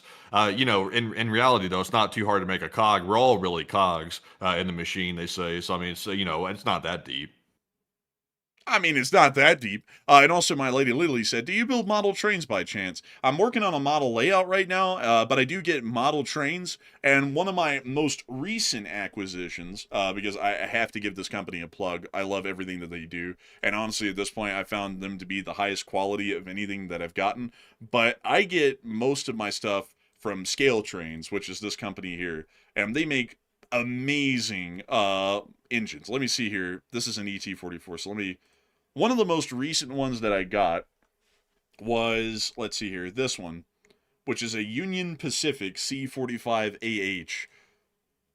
And it actually runs really nice. Like, it's very smooth. You don't hear the motor, and the sound file inside of it's really nice as well by default. I'm not like that much of a foamer to where it's like, oh, it's not the right, prime mover and all. Like, it sounds great to me. But yes, I do like model trains. I think they're really neat. And it's just a neat little hobby, and you can get really deep into it, or you can kind of stay on the surface of it. You can really do whatever you want, which makes it a great hobby. So with that, I hope that does address that well. And Matthew just said, let's get back to our topic. What is our topic, Matthew? It's the question segment. Matthew. Anything can be the topic. I can only handle so much of this train talk. It really hurts me. All right, folks, y'all know what to do. Like, y'all know what to do. Put in a super chat about it again, and then I'm like mandated to talk about it. But anyways, with that, we are on to the next one. We also have a $15 support from Duncan VR, all the way down in Australia. And thank you very much, Duncan, for that support. He said, Bob Wolf Quack, sir, how did you know I was eating KFC? It's, what you say, Mr. Health Minister, KFC or Costco chicken? They say either one of those could be something that you could smack on. You could eat a little both. You can have both. Who said you can't have both? But unfortunately, what say you? I gotta be honest with you, those Costco chickens are pretty good, but they inject them up with the brown brine solution, and that kind of makes them a little briny tasting from what I've heard from time to time. But outside of that, you really gotta try out that KFC. It's cooked in tallow, and it's real finger-licking good. They got the 11 herbs and spices, super secret kind of real type of super government shit, and it's really tasty. You gotta have some if you can. You gotta have some. I put those 11 herbs and spices on a dead bear on the side of the road, and I took a bite out of it. It was delicious. Thanks for your support and helping this channel to keep running. I hope that does address that incredibly well, Duncan VR, and a good one, a good joke. And with that, we are on to the next one. Also have a 10 from Otani Sanji. He said, great stream, team. And also a question of Armenia. How decisive were drones in the Nagorno-Karabakh conflict? And what is the likelihood of renewed escalation? And also, does Armenia have close Russian ties? Oh, this is a great super chat. I gotta say, I love this super chat, Otani. This is actually an amazing question because the Nagorno-Karabakh War of 2020 is actually the first war where drone warfare was used on an industrial scale like we see in Ukraine. A lot of people, like in history, in the books, the war in Ukraine is going to go down as the drone war. Like, that is going to be the one. Kind of like how everyone says the Model T is the first car when it really isn't, because it was the most mass-produced one. The Nagorno-Karabakh War is basically the birth of modern drone warfare. That was the first place that we saw that Azerbaijan, which was the side that generally was involved in using the largest number of drones, were able to defeat Armenian forces on the battlefield using modern drones, FPV drones, and the like, to be able to defeat and rout Armenian forces from the field. And that's actually what led to Azerbaijan coming out on top against Armenia in that conflict. And so I would have to actually tell you, yes, the Nagorno-Karabakh War is the first drone war. It's not ever going to be remembered that way, but historically, that is basically the birthplace of modern drone warfare. Kind of like how Prince Maurice of Orange of Nassau was the first to create the pike and shot tactics, which became heavily prevalent over that next century on into the 1700s.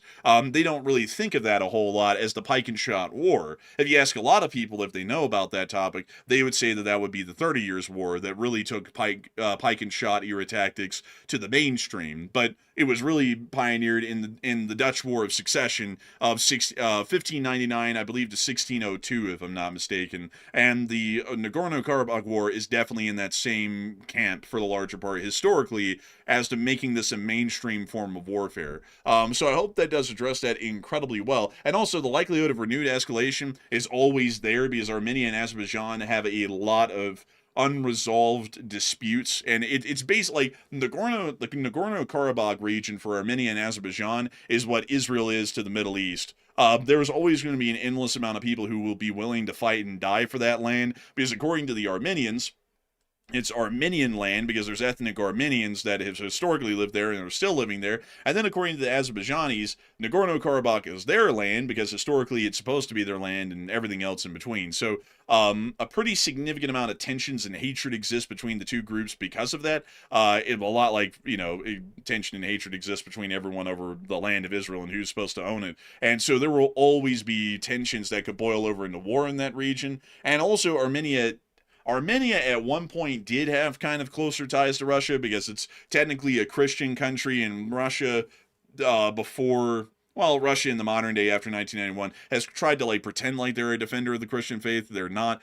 So they were kind of aligned to them, but then Armenia also has seen that their relations have become greatly soured recently with the Russians because the Russians actually started to more so align themselves towards Azerbaijan instead of Armenia. So I hope that does address that the best I can, at least from what I would know on that situation. And I gotta say, Otani, that was an amazingly good super chat right there. Very observant of you, and very few people ever bring that up. But I really like that you pay attention a lot to modern history and were able to know that, to ask about it. That was actually a really great super chat. And with that, we are on to the next one. And our next one here is going to go to none other than Patrick, who puts in a 28. And thank you very much, Patrick, for that $28 support. And he said a rabbit hole. And oh man, Patrick. He said the Royal Hudson Locomotive, LLT, LLC. Yeah.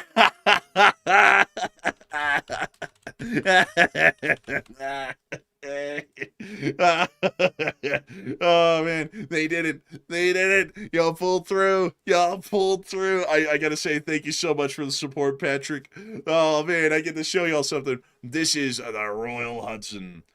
It's I call it the Empress of Canada if it was stung by a bee. But these things were some of the most powerful locomotives that ran on Canadian trackage. And they're really cool. They're really neat. But I would actually say that, let's see, it's Canadian Pacific 2816. Oh, What? the pain. Oh! I can't take so much more of this, Captain. You can't take much more. But look at it. Look at it. Look at that. It's a freaking boiler with wheels. Oh, look at my motorcycle. It's just an engine with 2 wheels. Oh, look at my bicycle. It's just 2 wheels with a pedal Look at that. chain. It's a steam boiler that moves wheels. The track. It's crazy. I gotta say, folks, Matthew is trainsist. He hates them, like, with an unbelievable passion. I've never seen this much trainism in all my life, folks. I've never seen it. I've never seen it. It's something else. It's something else. I feel like, folks, people of my type are discriminated against heavily here. We're not welcome here. It's a shame, really, and we need to see there is some sort of increase of support and diversity for us types who were heavily afflicted by Tylenol growing up. There needs to be. But but beyond that, though, I like the Royal Hudson types, but I also really love. I don't know what specifically the 2816 is.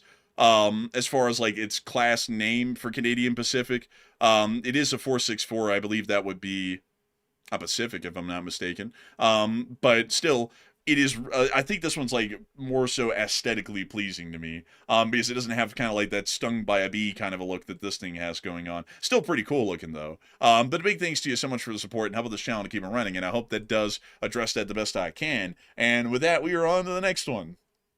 We also have here a $20 support from Craig Jones once again. And he said, thank you to the enforcers. Long live the USA. Alone leave spring army. Let's make smarter decisions. And I thank you so much for the support, and a big thanks to you once again for helping this channel to keep it running. And long live the Republic, and long live the Lee Spring Army, and hopefully we'll be able to see that smarter decisions are made in the future. And so a huge thanks to you so much once again, and with that, we are on to the next one. We also have here a 10 from Game Theory, and thank you for that support. They said, last night you talked about lobbying. That is how it influences government. And can you talk about more of that and how the process works?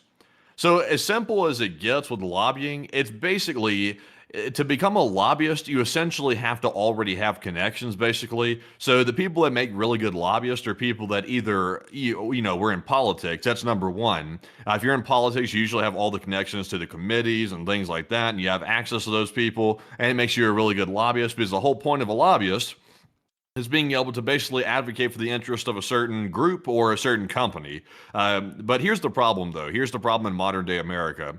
A lot of lobbies are foreign lobbies, which means they're advocating for the interest of not a group within the United States, but a foreign country, which is problematic because, when you involve money and foreign countries, things start getting really hairy really quick, because we're supposed to be representing American interest, not the interest of a foreign country. So unless something's directly in American interest, then we got to be very careful about that.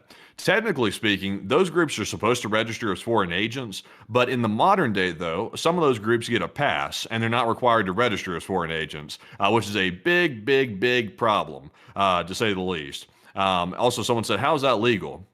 It shouldn't be legal. It really shouldn't be. It's basically a loophole is what it is. It's basically like a pay-to-play type system, and we need to scale that back dramatically, if not completely outlaw it for the most part. Because in my opinion, a hot take, lobbying is essentially legalized bribery to a certain degree. And bribery is a crime, as most people know. So Enforcer, what say you?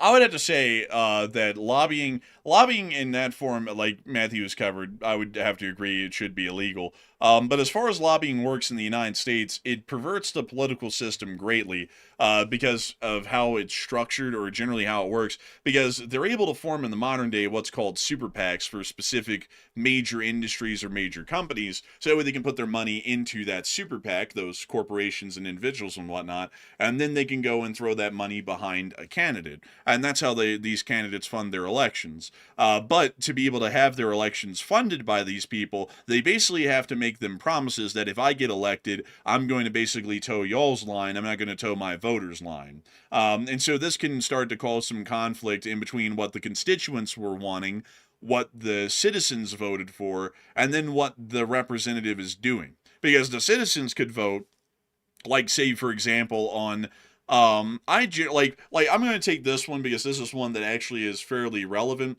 Like, I don't like immigration, so I'm going to vote for this guy because he says he doesn't like immigration. But this guy's super PACs are major corporations that sometimes actually all the time, generally will rely heavily on importing workers from overseas that work at far lower rates of pay and do the same job as someone would do here in the United States. So then that elected representative is voted in with the concept from their voters that they don't like immigration and they're not going to support anything that promotes immigration and replaces Americans and in their job lines or in the hiring line with possibly a foreign laborer. And then once they're elected, they go, oh, okay, so these corporations actually like H-1B visas and the cheap foreign labor that comes with it to do the same high-skilled job. So we're actually going to support and, in fact, grow the amount of H-1B visas that can be applied for in this country, so that they can just end up supplanting the U.S. worker and the U.S. voter that voted that they didn't want that thing. And that happens a whole lot here in the United States. And then a lot of people will say stuff because they don't really understand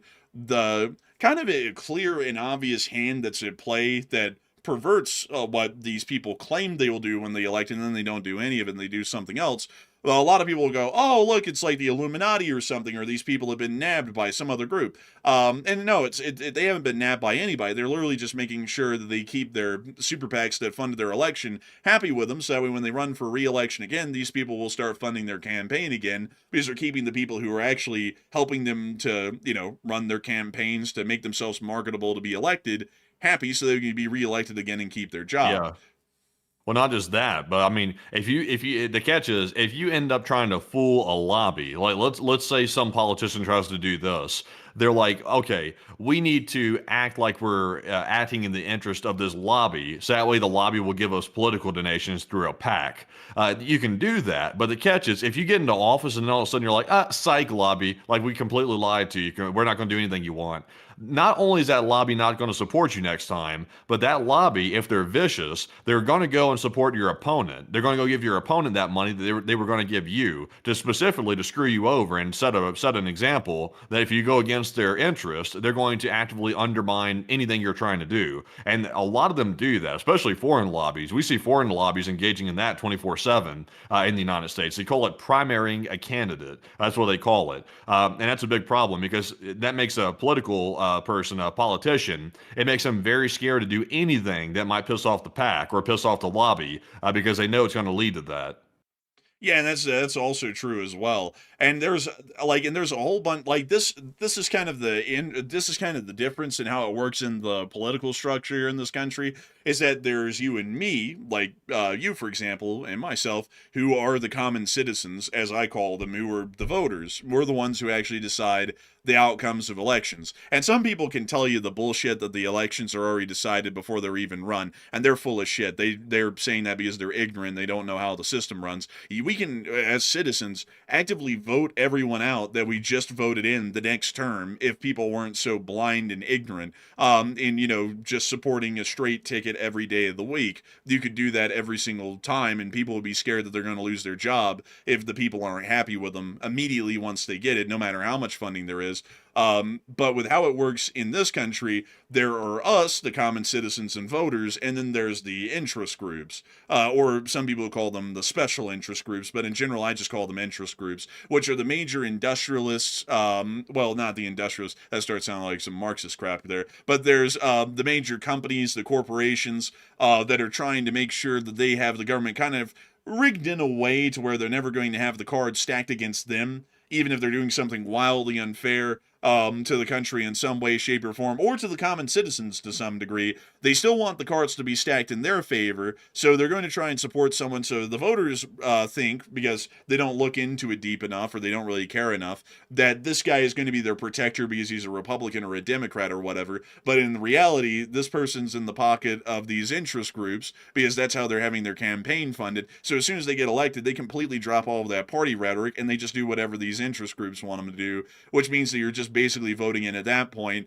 a puppet for the larger part that pretend to put on a mask like they're actually for you and what you want, when in reality they're really not. That's kind of what lobbying does, and that's why I say that it's a perversion of our political system, because the voter is the power solely and individually. There shouldn't be any sort of major money at play from a corporation that's able to pervert the will of the people and what that elected official is supposed to be doing for them. And that's why I say that that kind of lobbying is something that should generally be illegal. But I hope that it does address it the best I can. And that also goes for foreign lobbies as well, especially, which heavily pervert our system here in this country politically. But anyways, with that, we are on to the next one. Our next one goes to Cerebrus3, who puts in a 20, and thank you once again for that support. They said, for the suffering of the rabbit holes, can you please say what you think about the Snowpiercer movie or show about end of the world trains?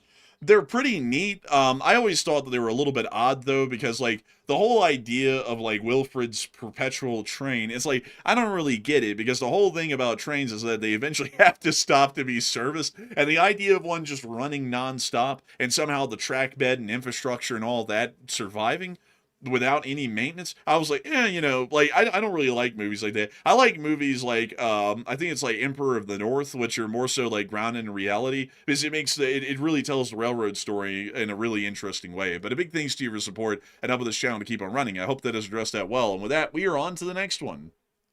We also have here a 10 for Cerebrus3 once again. He said, I called it in comments, and first time hearing him talk about trains.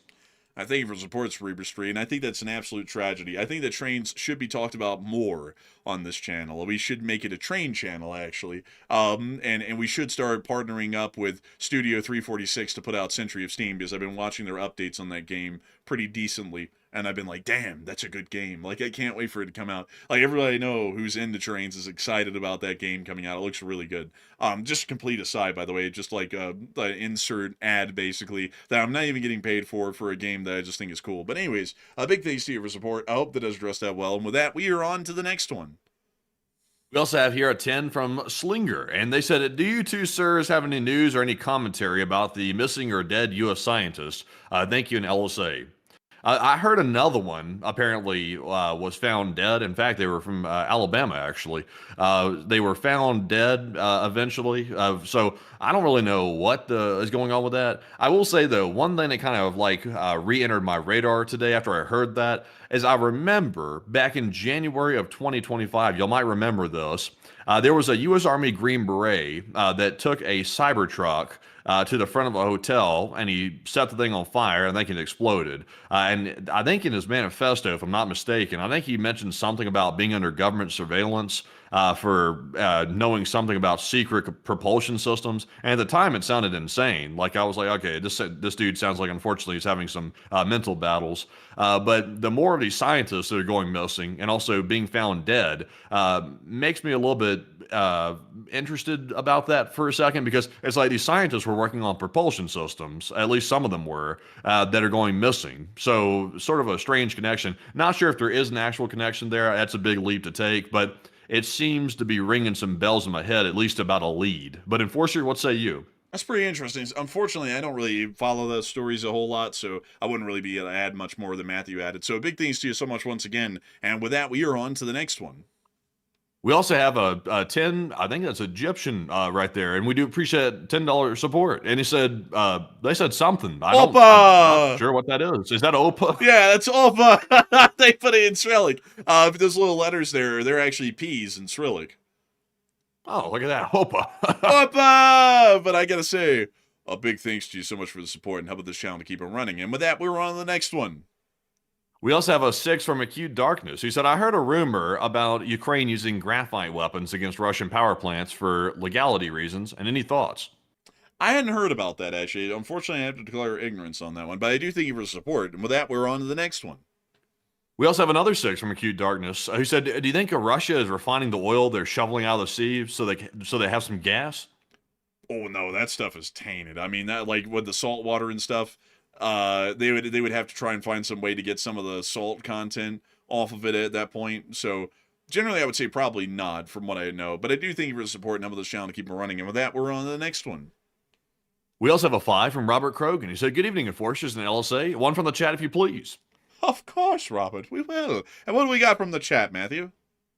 And this one's going to go to Arthur Berg, who said, what do you think Russia's trying to test with these drones? Trying to test NATO's resolve and reaction, and also its unity, I would believe. I hope that does address that well. And with that, we're on to the next one. We also have a 5 from Resurrect, who said, it's my birthday. And also, happy birthday happy to you, by the birthday. way. I hope it's been a good one.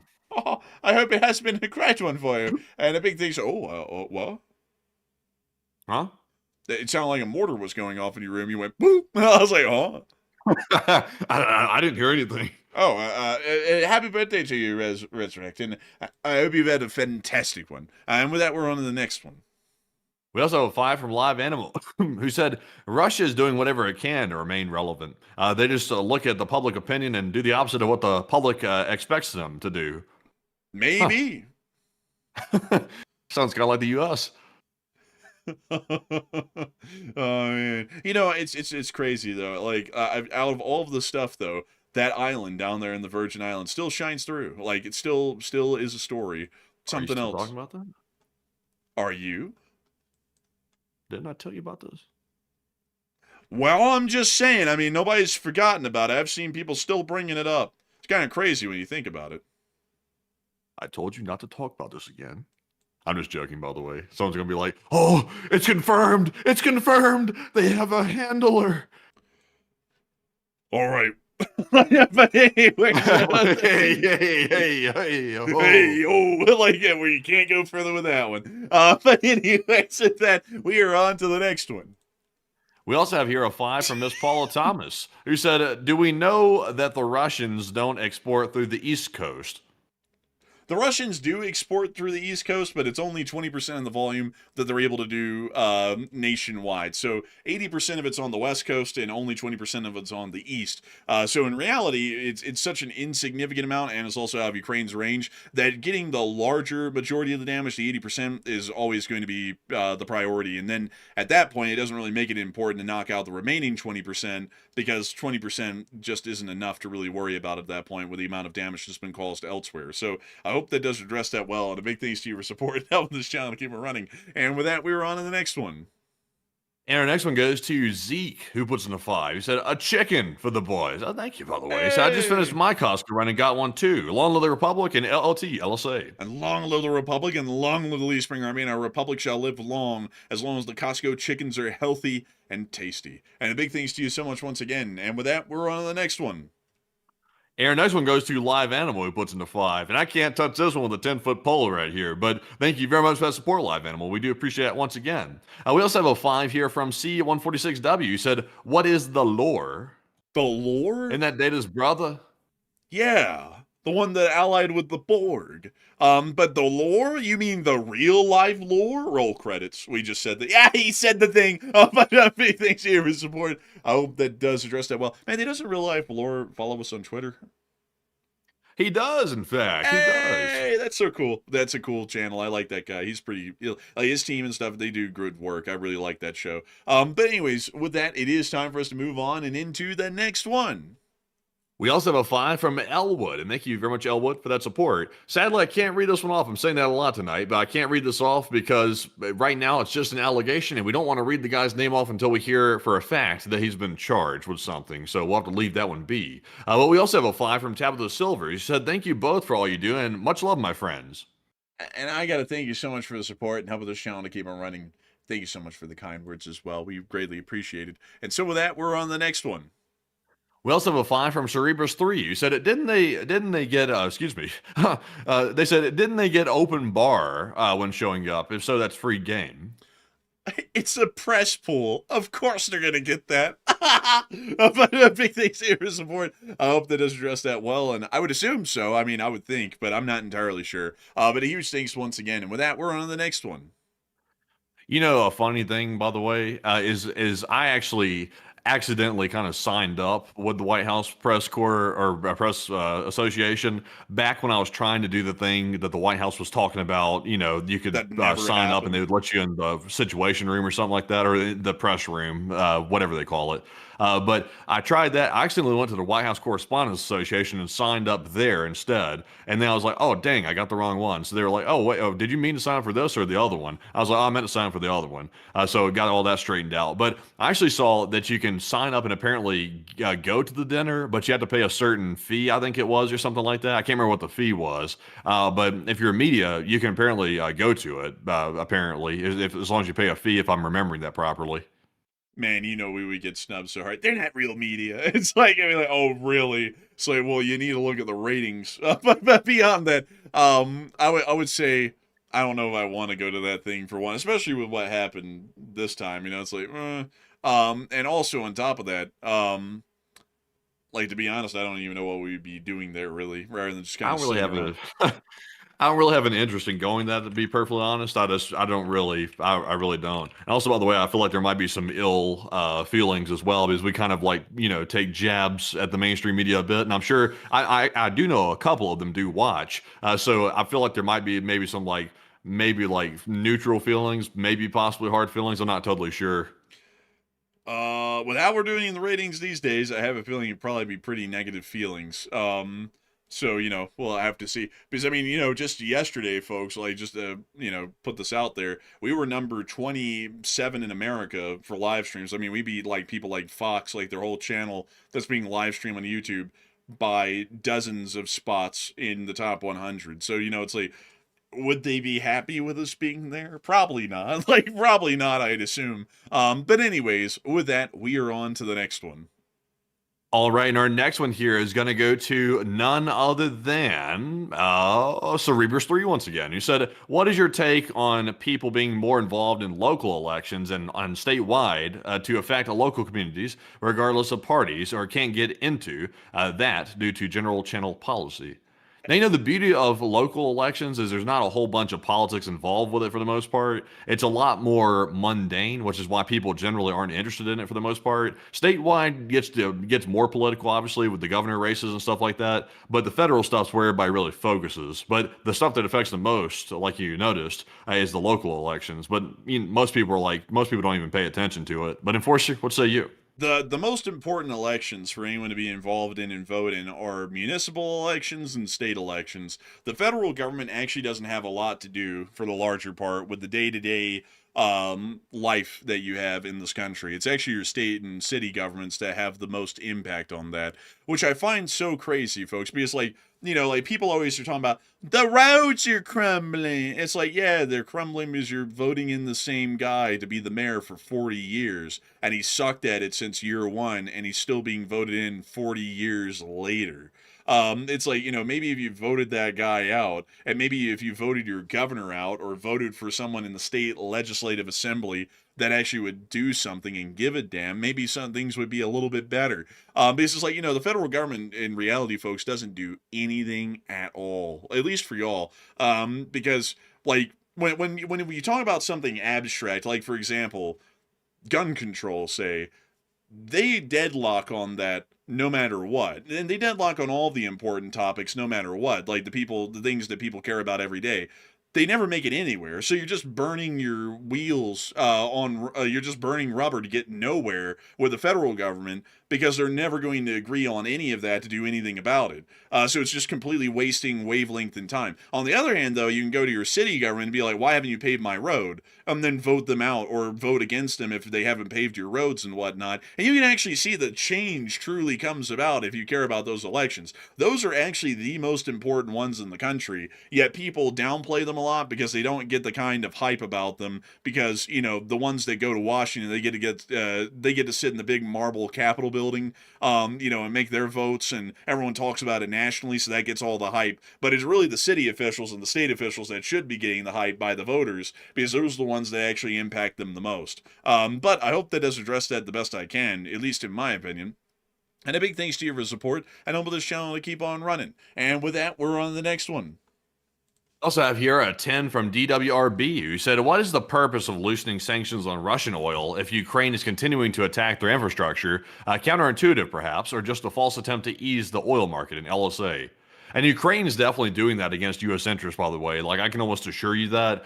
Ukraine is generally becoming a lot less interested in trying to please the United States because they realize that they're not getting anywhere with that. So they're just going and doing their own thing, which for them, it's in their interest to hit Russian oil. The U.S. is trying to lessen sanctions on Russian oil. Honestly, I don't even know why. I think the official reason they're doing it is they're trying to, in theory, bring down the global oil price. But the catch is, though, it's not really going to have that effect. All it's doing is helping to fund the Russian war effort against Ukraine. So, it's up to your interpretation why you think the U.S. is doing that. I think there could be some underlying motivations to that, but I'm not really sure. But Enforcer, what say you? Matt is pretty much on the money of what I'd say on that as well. So I hope that is addressed that well, and a big thanks to you for support. And with that, we're on to the next one. We also have a 20 from Leesburg Paranormal, who said, I just did a couple of paranormal investigations at old train depots here in Florida. Always good activity in those locations and energies. I'll tell you why. Back in the day, they would go to the Railway Express Agency. Where's my shit?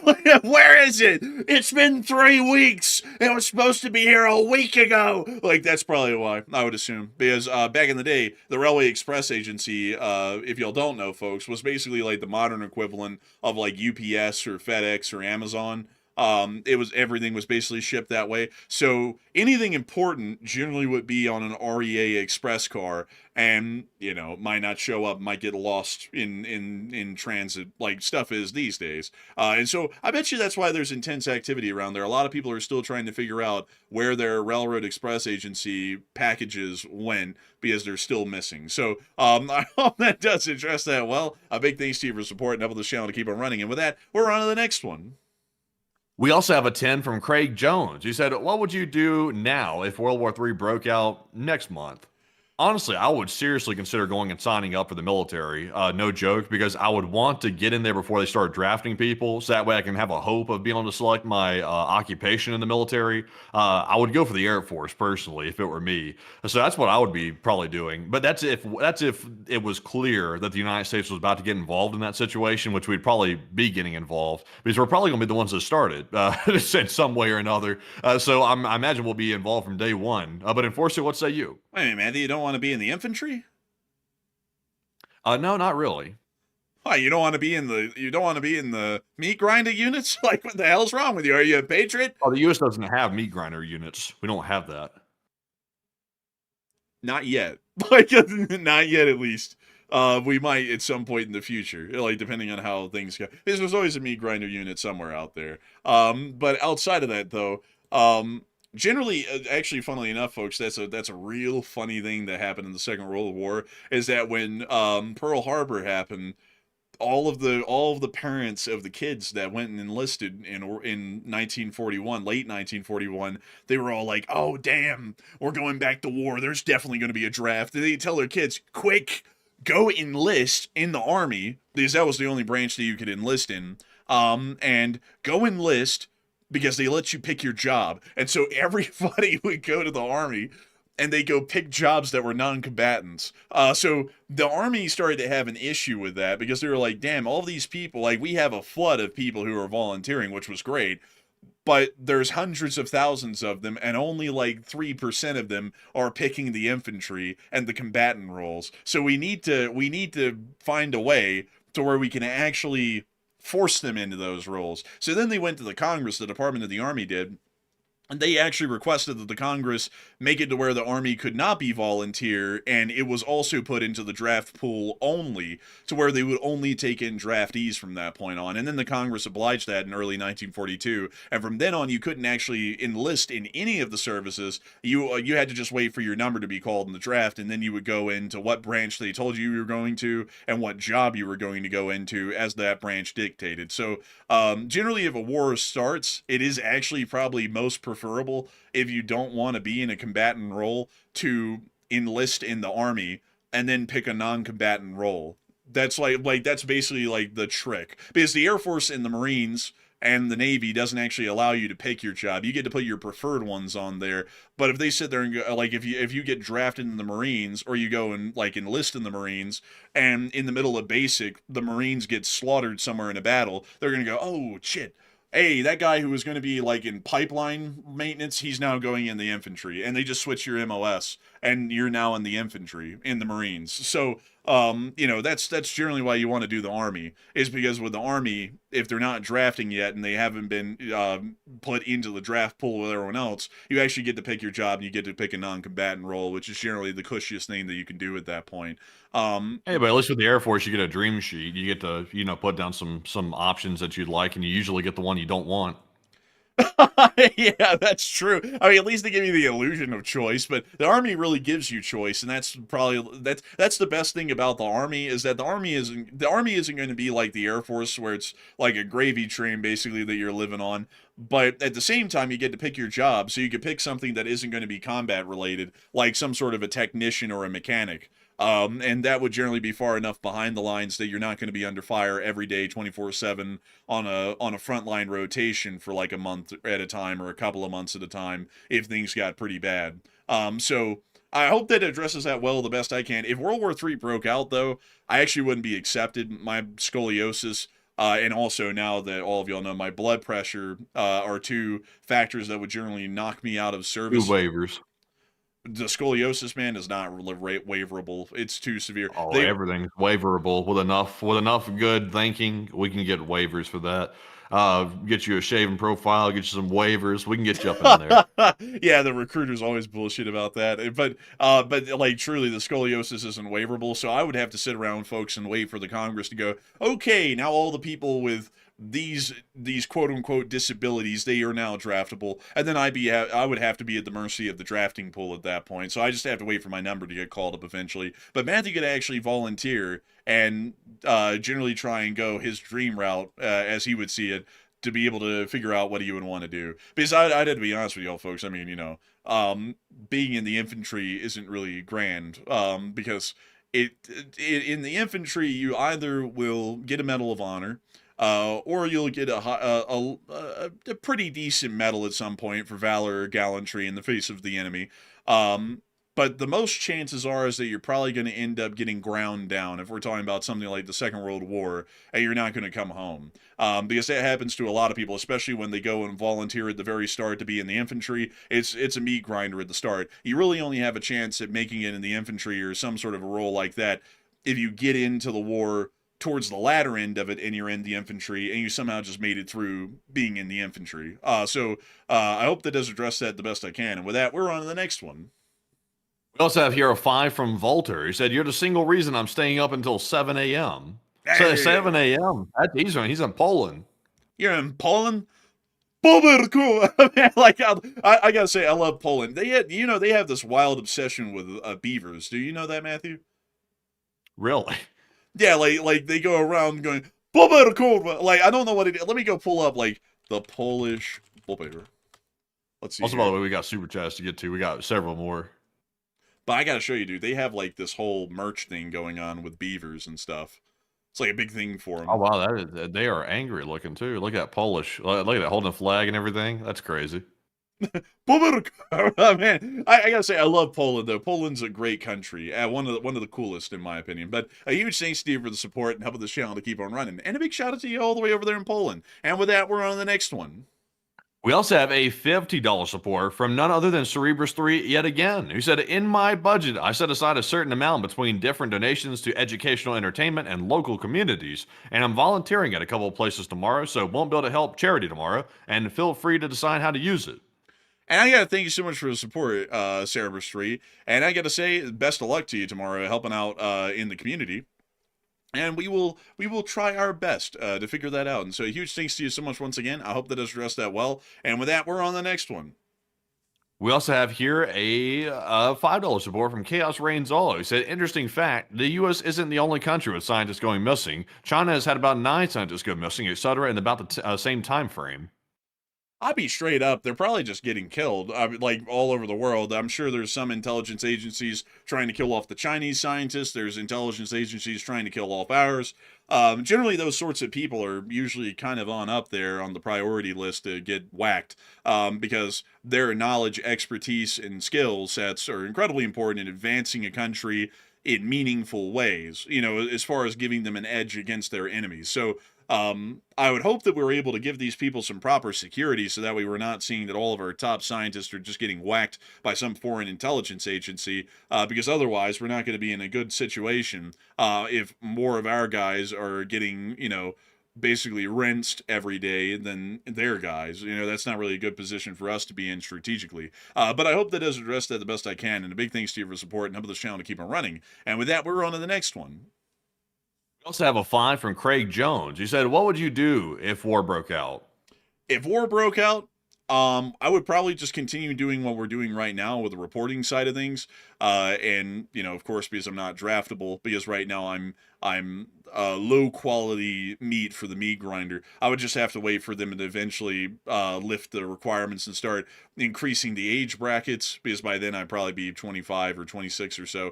And then I would also have to wait for them to say people with this curvature of scoliosis now can go in, and with the blood pressure and all that, and then I'd finally get drafted. And then at that point, folks, I would just pray, I would hope and pray that they don't put me in the Marine Corps, because the Marine Corps in the Second World War and in Vietnam was basically like quite literally getting put in the meat grinder. I would rather be in the Army.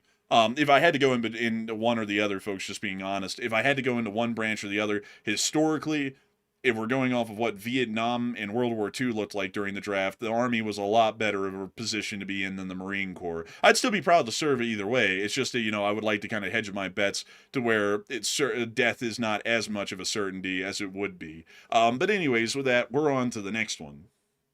And our next one goes to DWRB, who puts in a 5, and thank you for the support. He said, I think you can still fly a drone with scoliosis. And Matt, what aircraft would you choose if you could? And if I think with the remotely piloted aircraft, well, I think they call them RPAs in the Air Force. You have to meet certain medical requirements, but I don't think you have to meet like requirements to be in the air crew, because there's a whole different set of requirements if you're going to be on the air crew in the Air Force versus ground. There's different requirements for that, to my understanding.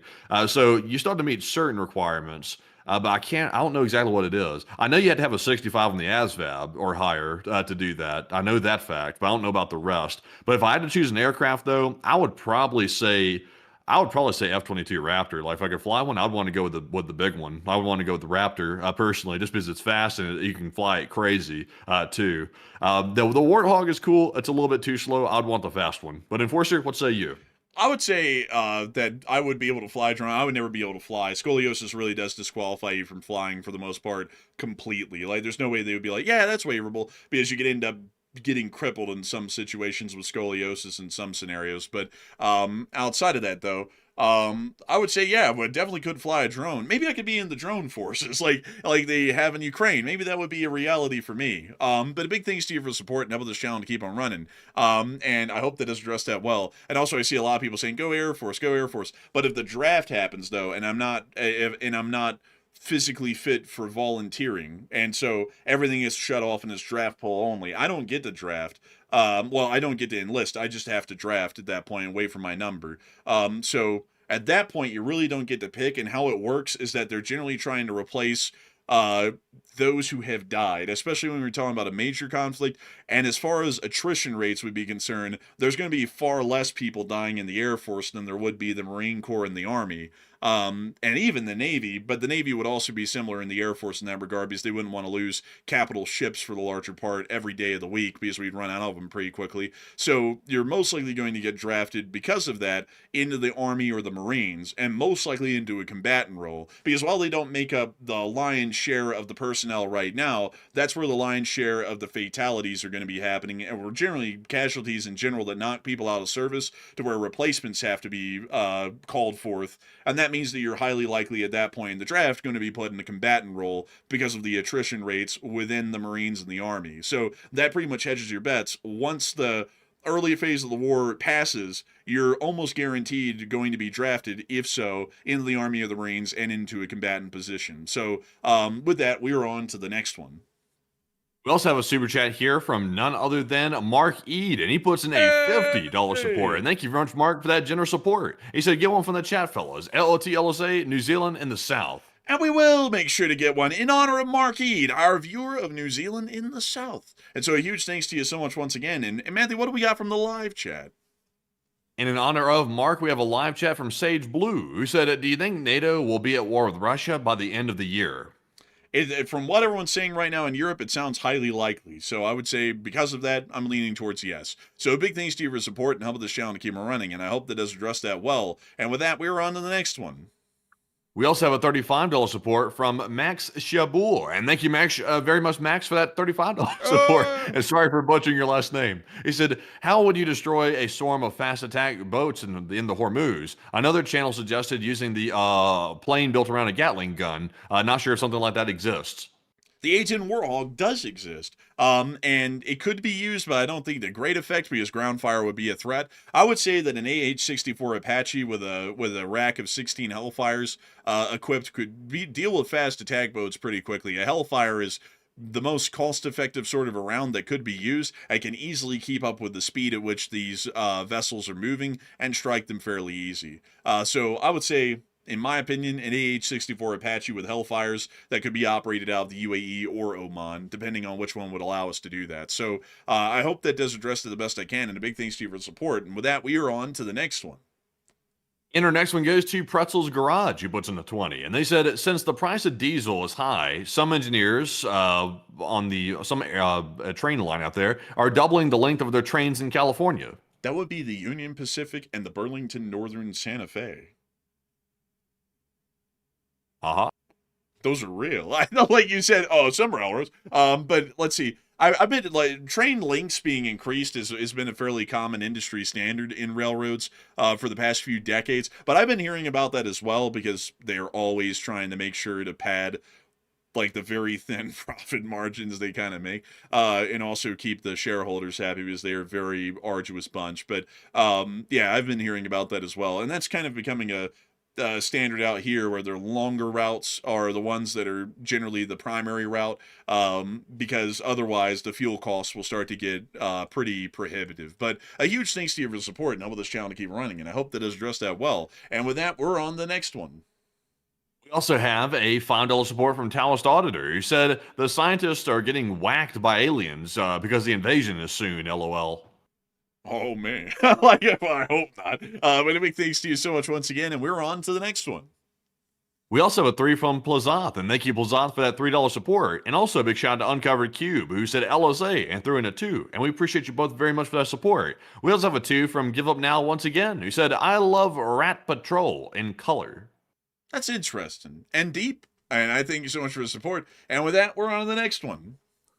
And Mr. Light Rail puts in a 2 and said, I'm paying not to get banned. Smart man right there. Like, thank you so much for the support, Mr. Light Rail. And with that, we're on to the next one. We also have a 2 from Royale, who said, pre-war sky orb connected to the Saudi orb? Maybe? That's something we've never asked before. But a big thanks to you so much once again. And with that, we're on to the next one. We also have a 2 from Tabitha Silvers, who said, enforcers for president? El Presidente? And yes, enforcer for president in 2040 and enforcer mat for president in 2036 or after I run. It doesn't really matter. But you could have 16 years of the enforcers if you vote the right way. But a huge thanks to you so much once again. I hope that does address that well. And with that, we are on to the next one. We also have a 2 from Ulf Hednar, who said they'll draft everybody with bone spurs. Oh, that's a funny one. Now that, Matthew, that is comedy. Like, thanks to you so much once again. I hope that does address that well. And with that, I also saw Max say, I thought a helicopter would be more vulnerable to ground fire. Yes, it is. It is more vulnerable to ground fire, but the thing about it is that the AH-64 Apache has more advanced optics systems than an A-10 does. Even the modern refits of the A-10C don't have those kinds of advanced optics, and because the Apache would be able to use a Hellfire, it can fire a Hellfire 20 miles away to where those boats don't even see the Apache. If the A-10 was having to gun run those vessels, that A-10 has to get at a far closer proximity to be able to do that, which means that it could open itself up to machine gun return fire from those fast attack boats, which could hit the A-10 in some vulnerable areas for vulnerable systems and force the pilot to eject very close to that fast attack boat swarm, which could then lead to him being captured and possibly imprisoned as a prisoner of war by the Iranians. And that's why I was saying that would be better, because that is definitely the case. They are more vulnerable to ground fire, but that's also the caveat to it. But with that, we are on to the next one.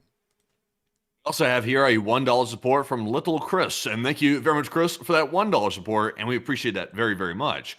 And with that, folks, that is actually our last super chat to address, if I can get that out there. But we do appreciate the support very much, as always, because that does help to get the channel running. And it's that crowd-funded viewer support right there that keeps it all going every single day, and we do appreciate that. So with that, let's get some live chat questions and Morse code decoders. We did have tonight Paul, Kevin, Mason, Joni, Norm, Arabelle, Her Royal Fluffiness, Coach Secretary Sire, and Brian. And they said the Morse code reads, "Oh no, Russia attacked NATO again. That's not good. I hope they do something. LLT, LSA." And and that's the sound of money. Y'all hit that dead on the nail. That is the Morse code message of the night. And I gotta congratulate y'all greatly, massively, for getting that correct time and time again. The Least Experience Corps, they never miss. They never miss a single Morse code message. And I gotta congratulate y'all greatly for that. And so with that, I hope that does address that well. And with that, it is time for us to get on into one more super chat. What do we got? And this one goes to Kyle Padella. He puts in a 5 and said A10, heart. Isn't it cool? Isn't it cool? And so I hope that does address that well. Big thanks to you so much once again. And with that, it is time for us to move on and into the live chat questions. Sadly, folks, due to time constraints, we'll only be able to answer 3 during the segment, but I don't feel too bad about that because it looks like we were able to answer a very large amount of them due to folks sponsoring live chats, which we're very appreciative of, and I bet they're all appreciative of as well. And so with that, we're on to the third to last question of the night. And this one goes to Bioloom, who said, "Is Romania still an oil producer?" And I remember that a certain German government relied on them for oil in World War II. Back then, they were a really big oil producer, but I think that a lot of their oil fields have kind of dried up because I think that Romania's oil production is incredibly small these days. Let me go check.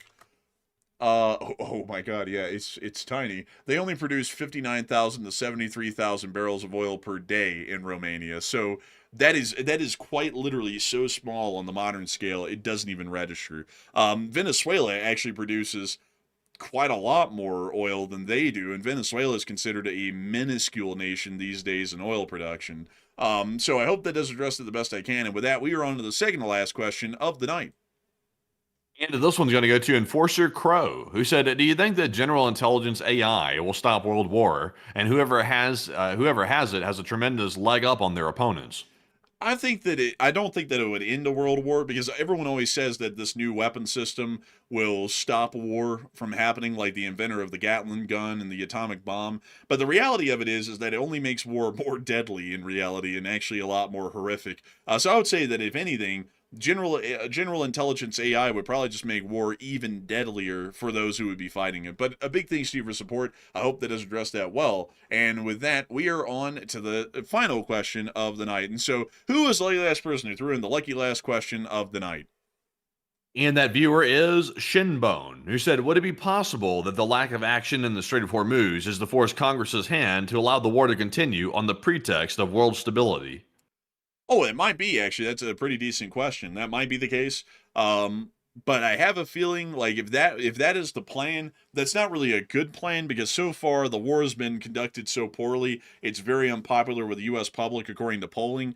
And also, if the U.S. public starts to suffer, because of that action, that could lead to, certain people losing the upcoming midterms that could then lead to them possibly being impeached. So then for them to try and continue on the war for however long they would like, in the process, they made sure to basically set themselves up for failure at the midterms, which made it lead to them being ousted from office before they can ever even try to continue on the war any farther. So I would have to say, maybe not. But if that's their plan, that's a pretty bad strategy, in my opinion, because there's a lot more direct concerns within their political future that could put them in jeopardy with that kind of a plan. But with that, I hope that does address that the best I possibly can, and we have reached the end of tonight's stream. I've got to say that we're massively honored and greatly appreciative to have had so many of y'all here tonight. Tonight, at the peak, we reach only 15,000 live viewers, which is actually not a lot compared to what we've been able to do recently, but yet still, 130,000 people watch this stream, which is absolutely crazy. I don't know if YouTube had a reporting error there,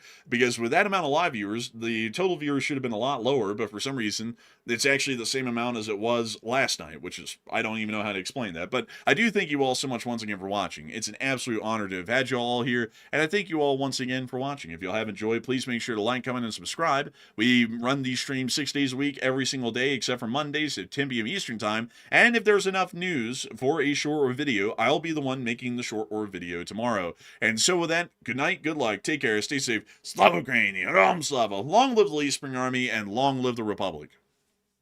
And with that, folks, we will see you all tomorrow night on the Sunday night fundraiser stream, that is. So be sure to join us again tomorrow. And we'll see you all then, of course, on that Sunday night stream. And also, if there is a short war video to make, it will be out midday as usual tomorrow. And the Enforcer will be making that one tomorrow. So a huge shout out to everybody for joining us once again tonight. And of course, Slava Ukraine, Heroes Slava, get some rest, and good night.